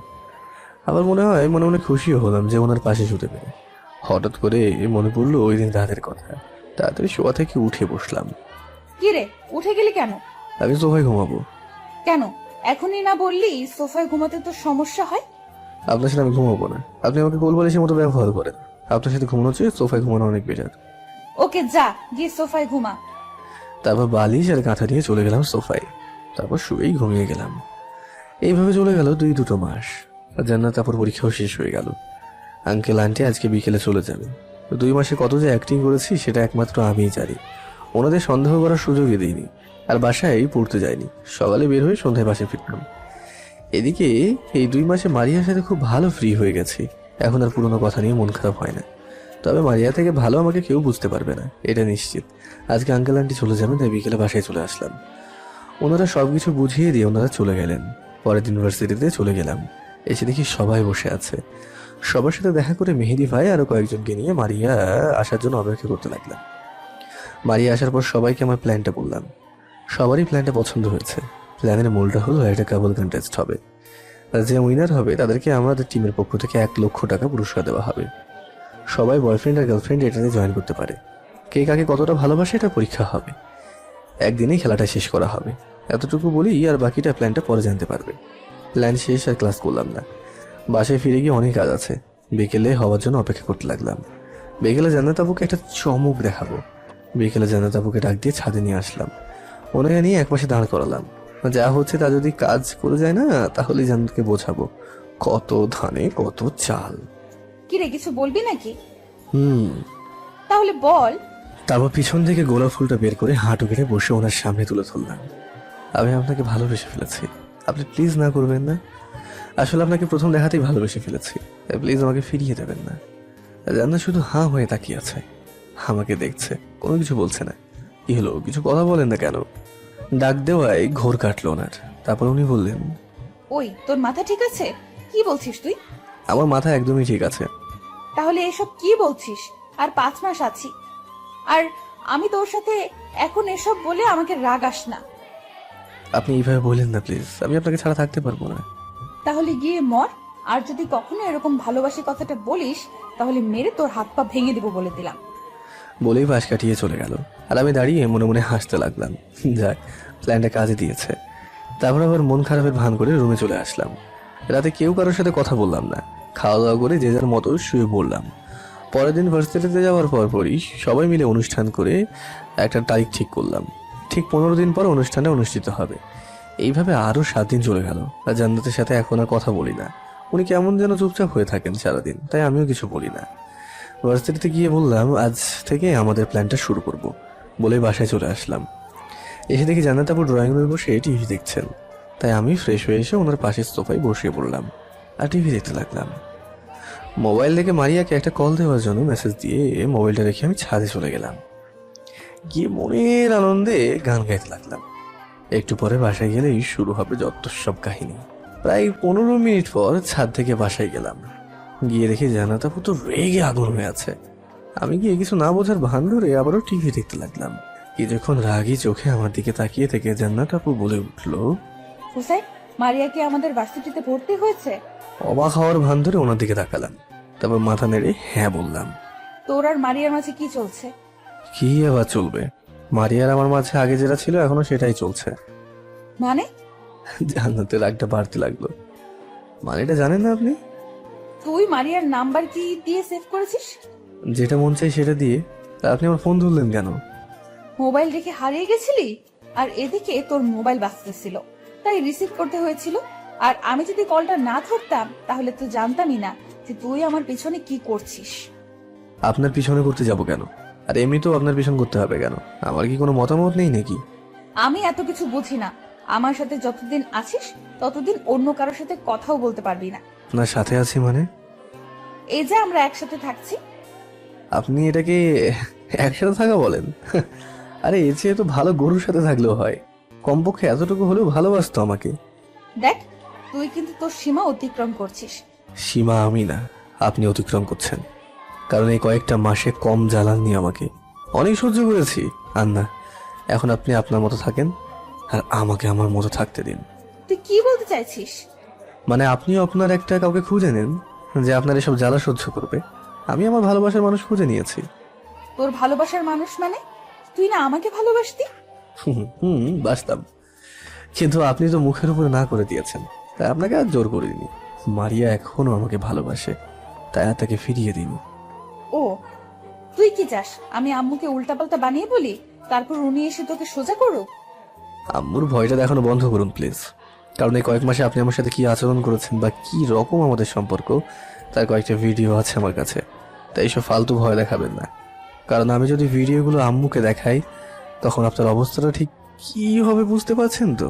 আর জান্নাতের কোনো কিছু না বলে একদম চুপ হয়ে গেল। আর কিছু বলার নেই ওনার, এটা ভালো করেই বুঝতে পেরেছি। দেখুন, আপনি এখন আপনার মতো থাকুন আর আমাকে আমার মতো থাকতে দিন। জান্নাত আর কিছু না বলে সোজা নিজের রুমে চলে গেল। আমিও আর কিছু না বলে নিজের মতো চলে আসলাম আমার রুমে। রাতে আমি খাওয়া দাওয়া করে রুমে চলে গেলাম। তারপর হয়তো জান্নাত খেয়েছে। সকালে ঘুম ভেঙেছে, তাকিয়ে দেখি 9টা বেজে গেছে। তাই উঠে ফ্রেশ হয়ে রুম থেকে বেরিয়ে দেখি জান্নাত সোফায় বসে টিভি দেখছে। আমি কিছু না বলে না খেয়ে ইউনিভার্সিটিতে চলে গেলাম। আরো 2 দিন চলে গেল আমাদের কথা না বলে।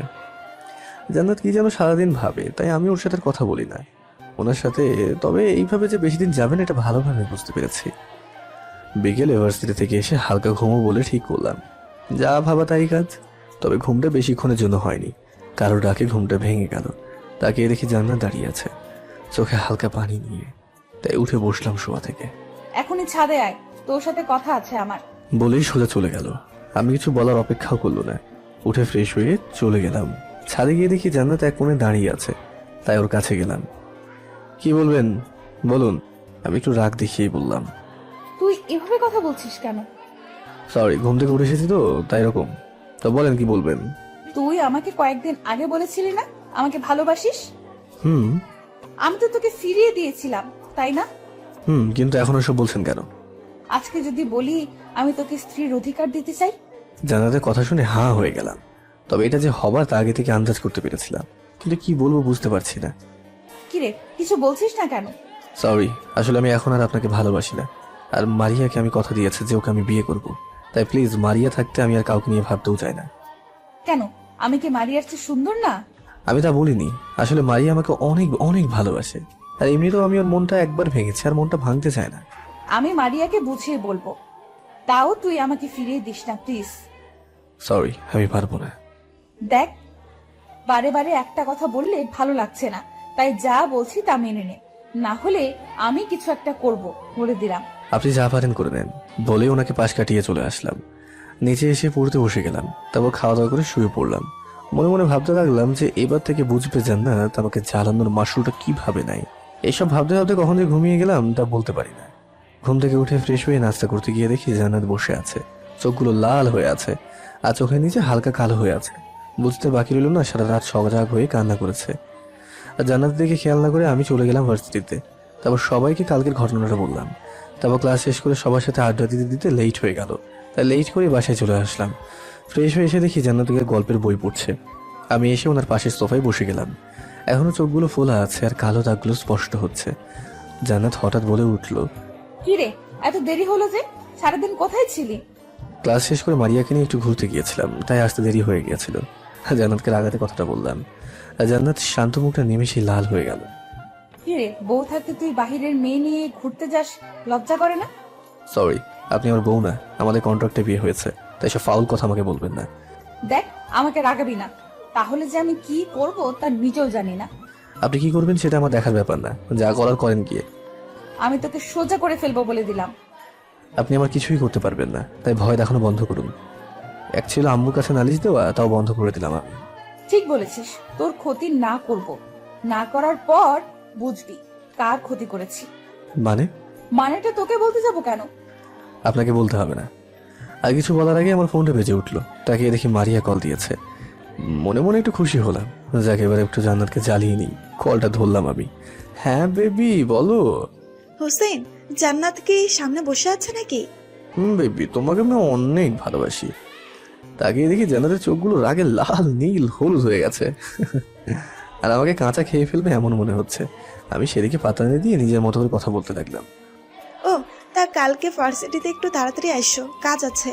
ওকে, তুমি চাইলে রিহার্সাল বাসায় করতে পারি, যেভাবে হোক এই কন্টেস্টে জিততেই হবে আমাদের বেবি। তাড়াতাড়ি আইসো, রাখি, bye. Okay bye, love you বলেই ফোনটা রেখে দিলাম।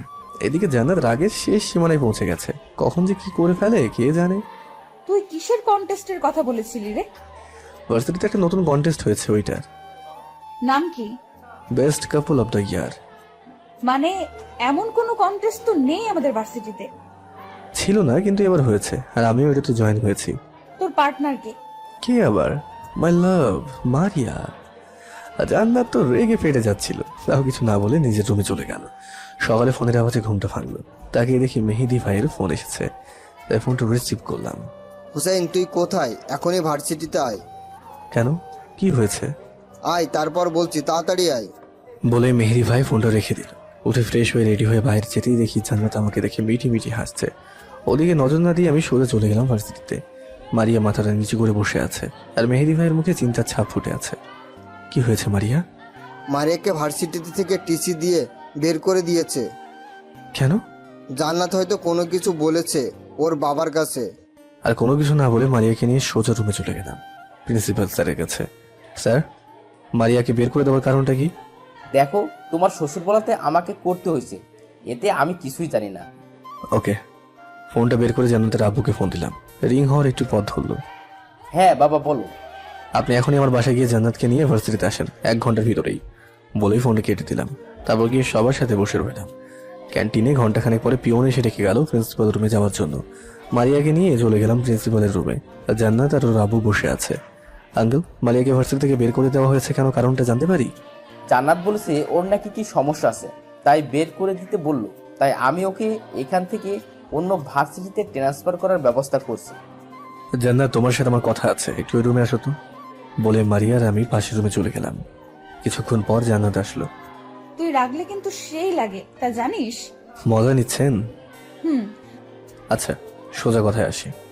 আপনি যদি মারিয়াকে ভার্সিটি থেকে বের করে দেন, তাহলে আমিও ওর সাথে চলে যাব। শুধু ভার্সিটি থেকে না, আপনার লাইফ থেকেও চলে যাব। পরে কাউকে কিছু বলতে পারবেন না। জান্নাত আমার কথা শুনে হাঁ করে আমার দিকে তাকিয়ে রইল। চোখের কোণে পানি জমে টলমল করছে, হয়তো চোখ থেকে এখনই বৃষ্টি নামবে। দেখুন, যেই 5 মাস আছে, এটা যদি আপনি আমার সাথে থাকতে চান, তাহলে মারিয়াকে ভার্সিটিতে শান্তিতে থাকতে দিন। ভালো দেখবেন মারিয়ার সাথে আমি উধাও হয়ে যাব, ভেবে দেখবেন কি করবেন। বলেই মারিয়াকে নিয়ে সেখান থেকে ক্যান্টিনে এসে পড়লাম। বিকেলে মারিয়াকে প্রিন্সিপাল স্যার ডেকে নিয়ে জিসির সবকিছু ক্যান্সেল করে দেয়। সন্ধ্যায় বাসায় গিয়ে কয়েকবার কলিং বেল দেওয়ার পরেও দরজা খুললো না, তাই বাধ্য হয়ে চাবি দিয়ে দরজা খুলে ভিতরে গেলাম। ভিতরে গিয়ে জান্নাতের রুমে উঁকি দিয়ে দেখি জান্নাত ঘুমাচ্ছে। জান্নাতের ঘুমানো চেহারাটা অনেক সুন্দর, তাই এটা দেখার জন্য একবার রুমে গেলাম। জান্নাত ঘুমিয়ে আছে ঠিকই, কিন্তু দেখে মনে হচ্ছে প্রচুর কান্না করে ঘুমিয়েছে। চোখের কাজলগুলো লেপটে আছে। মুখে জান্নাতের এই চেহারাটা দেখে অনেক মায়া হতে লাগলো ওর প্রতি। এইভাবে কিছুক্ষণ ওর প্রতি তাকিয়ে থেকে রুমে গিয়ে ফ্রেশ হয়ে নিলাম। তারপর ছাদে গিয়ে ঘোরাফেরা করে রুমে আসলাম। এসে দেখি জান্নাত কারোর সাথে কথা বলছে। আমাকে দেখে আমাদেরকে ফোনটা বাড়িয়ে দিল। তাকিয়ে দেখি আম্মু কল দিয়েছে। হ্যাঁ আম্মু বলেন। তোরা বাড়িতে আসবি কবে? কেন, কোনো কাজ আছে নাকি? তোর ভাবি তো মা হতে চলেছে, তাই একবার জান্নাতকে নিয়ে এসে দেখে যা তোর ভাবিকে। আম্মু আমার তো ক্লাস এক্সাম চলছে, আমি জান্নাতকে পাঠিয়ে দিচ্ছি। ও গিয়ে না হয় কিছুদিন ভাবি খেয়াল রাখো। বৌমা একা আসবে মানে? তুই পরীক্ষা শেষ হলে বৌমাকে সঙ্গে নিয়ে একেবারে আসবি। আমার পরীক্ষা শেষ হতে আরো 15 দিন লাগবে। তখনই না হয় বৌমাকে নিয়ে একেবারে আসবি। ভালো থাকিস। ওকে বলেই ফোনটা কেটে দিলাম। আমি চলে গেলে তুই শান্তিতে থাকতে পারবি, তাই তো? বলে রুমে চলে গেলাম। এইভাবে চলে গেল আরো 10 দিন। জান্নাত মুখ বুঝে এখন আমার সব কথা শোনে। আর জান্নাত দেখানোর জন্য মারিয়াকেও বাসায় নিয়ে আসি। আর জান্নাত কিছু বলতে না পেরে শুধু কান্না করে। এগুলো দেখে আমি নিজের মনের সব কষ্ট আর দূর করি। আর জান্নাত দেখলে এখন মায়া হয়, কিন্তু পুরনো কথাগুলো মনে হলে সবকিছু ভুলে যাই। বিকেলে ক্লাস শেষ করে ভার্সিটিতে বসে সবাই আড্ডা দিচ্ছিলাম। তখনই মারিয়া বলে উঠলো, হোসেন, তুমি এবার জান্নাত আপুকে মেনে নাও। আপুর কি অবস্থা হয়েছে, কেঁদে কেঁদে দেখেছো একবার? ওই হ্যালো, আমাকে 8 মাস জ্বালিয়েছে, আর আমি তো মাত্র 1 মাস। এত তাড়াতাড়ি হোসেন কাউকে ক্ষমা করে না। তুমি দেখেছো জান্নাত আপু কতটা শুকিয়ে গেছে? উনি ওনার ভুলটা বুঝতে পেরেছে, আর যে তার নিজের ভুলটা বুঝতে পারে তাকে ক্ষমা করে দেওয়া মহৎ গুণ। মারিয়া প্লিজ, জান্নাতকে আরো কিছুদিন জ্বলে নিক, তারপর না হয় বলবো। না হলে এটা অনেক কম হয়ে যাবে। কয়েকদিন পর না হয় জান্নাতকে সব বলেই দেবো। তোমাকে কিছুই বলতে হবে না, সময় হলে আমি জান্নাত আপুকে সব বলে দিব। ওকে, কিন্তু আর কিছু বলিয়ে এইভাবে চলার পর বলবো। ওকে ওকে, তা তুমি গ্রামে যাওয়ার কথা কবে যাবে? কাল বিকেলে গিয়ে ভাবিকে দেখে আসবো ভাবছি, আর কিছুদিন থেকেও আসবো। ওকে, বেস্ট অফ লাক। আরো কিছুক্ষণ গল্প করে বাসায় চলে আসলাম। পরের দিন বিকেলে জান্নাতকে নিয়ে বাসায় চলে আসলাম। সবার সাথে কথা বলা শেষ করে রুমে গিয়ে ফ্রেশ হয়ে নিলাম। রাতে সবাই একসাথে খেতে বসলাম। তখনই ভাইয়া বলে উঠলো,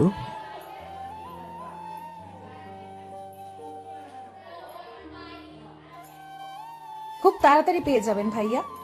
যাক আলহামদুলিল্লাহ। যাক প্রাণে বেঁচে গেলাম। খাওয়া দাওয়া করে আমি রুমে গেলাম। কিছুক্ষণ পর জান্নাত এসে লাইট অফ করে আমার পাশে শুয়ে পড়লো।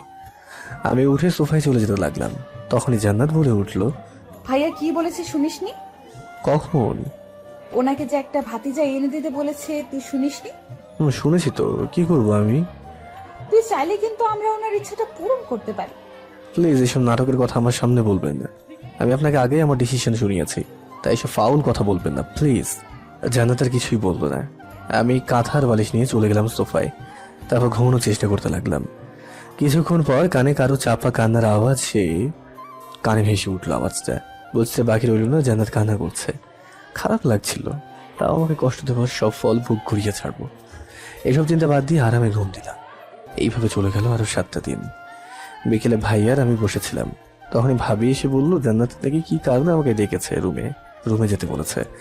তারপর ওনাদের কাছ থেকে বিদায় নিয়ে রুমে চলে আসলাম। জান্নাতের মুখ রাগে লাল হয়ে আছে, কি কারণে তাও বুঝতে পারছি না।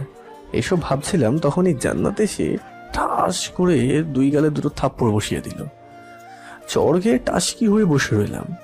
কেন মেরেছে বা দোষটা কি কিছুই তো বুঝতে পারছি না। তাই জিজ্ঞেস করলাম, এই মারলেন কেন? তুই এতদিন জেনে শুনে আমাকে কষ্ট দিয়েছিস।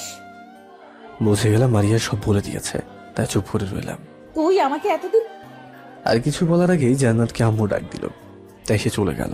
আর যাওয়ার সময় বলে গেল, রাতে তোর খবর আছে শয়তান। তারপর ফোনটা বের করে মারিয়াকে ফোন দিলাম।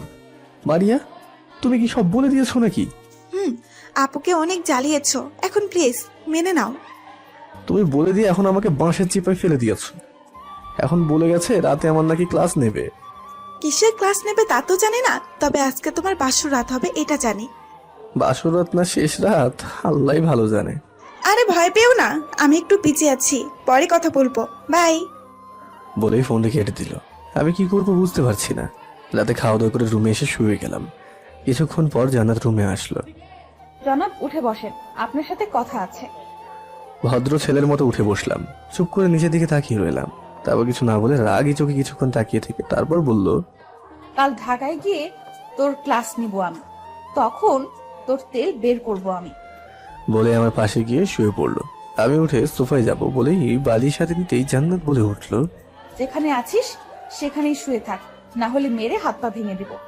ভয়ে আর কিছু না বলে চুপচাপ ওখানেই শুয়ে গেলাম। পরের দিন চলে আসলাম ঢাকায়। বিকেলে সবকিছু গুছিয়ে হালকা ঘুমিয়ে দিলাম। রাতে খাওয়া দাওয়া করে নিজের রুমে চলে গেলাম। কিছুক্ষণ পর জান্নাত আসলো রুমে। চেহারায় ভিলেন মার্কা একটা হাসি। কিরে, আজকে তোকে কে বাঁচাবে? বাঁচানোর কি আছে, আপনি কি মারবেন নাকি? না, তোকে চুমু খাবো। বলেই আমার দিকে তেড়ে আসতে লাগলো। প্লিজ মারবেন না বলেই ভয়ে দাঁড়িয়ে গেলাম। এসে সমানে কিল ঘুষি মারতে লাগলো আর বলতে লাগলো, আমাকে কষ্ট দেওয়া শয়তান, আজকে তোকে মেরেই ফেলবো। কিছু না বলে ভালোবাসার মার খেতে লাগলাম। কিছুক্ষণ পর জান্নাত চুপ হয়ে বসে গেল। আর মারবেন না প্লিজ। হঠাৎ জান্নাত হু হু করে কেঁদে উঠলো। আমি অবাক হয়ে গেলাম। আমাকে মেরে এখন নিজেই কাঁদছে। তাই ওনার হাঁটুর কাছে বসে বললাম, কি হলো, কাঁদছেন কেন? তুই আমাকে ভালোবাসিস না তাই না? বাসি তো। আমি বোকা যে তোকে নিজের থেকে বেশি ভালোবেসে ফেলেছি। আচ্ছা ভাইয়া যে কথাটা বলেছিল আপনি চাইলে সেটা ট্রাই করতে পারি কিন্তু। জানাতে এবার অবাক হয়ে আমার দিকে তাকালো। মনে হয় কি যেন শুনে ফেলেছে। কি রাজি আছেন? ব্যাস আমাকে আর কিছু বলতে না দিয়ে ওর ঠোঁটগুলোকে নিজের ঠোঁট দিয়ে আটকে নিল। তারপর আর বাকিটা বলবো না। কিছুক্ষণ পর জান্নাত আপু আমাকে জড়িয়ে ধরে শুয়েছিল। তুই এমনটা করলি কেন? আমাকে যে কষ্ট দেয় আমি তাকে ছাড়ি না, কারণ আমার ভিতরে একটা ভিলেন আছে। দেখ তোর ভিলেনগিরি বের করছি। বলেই আমার ঠোঁটগুলোকে থাক এখানেই সমাপ্ত করি। শুরু হলো ভালোবাসা নিয়ে একটা নতুন জীবন।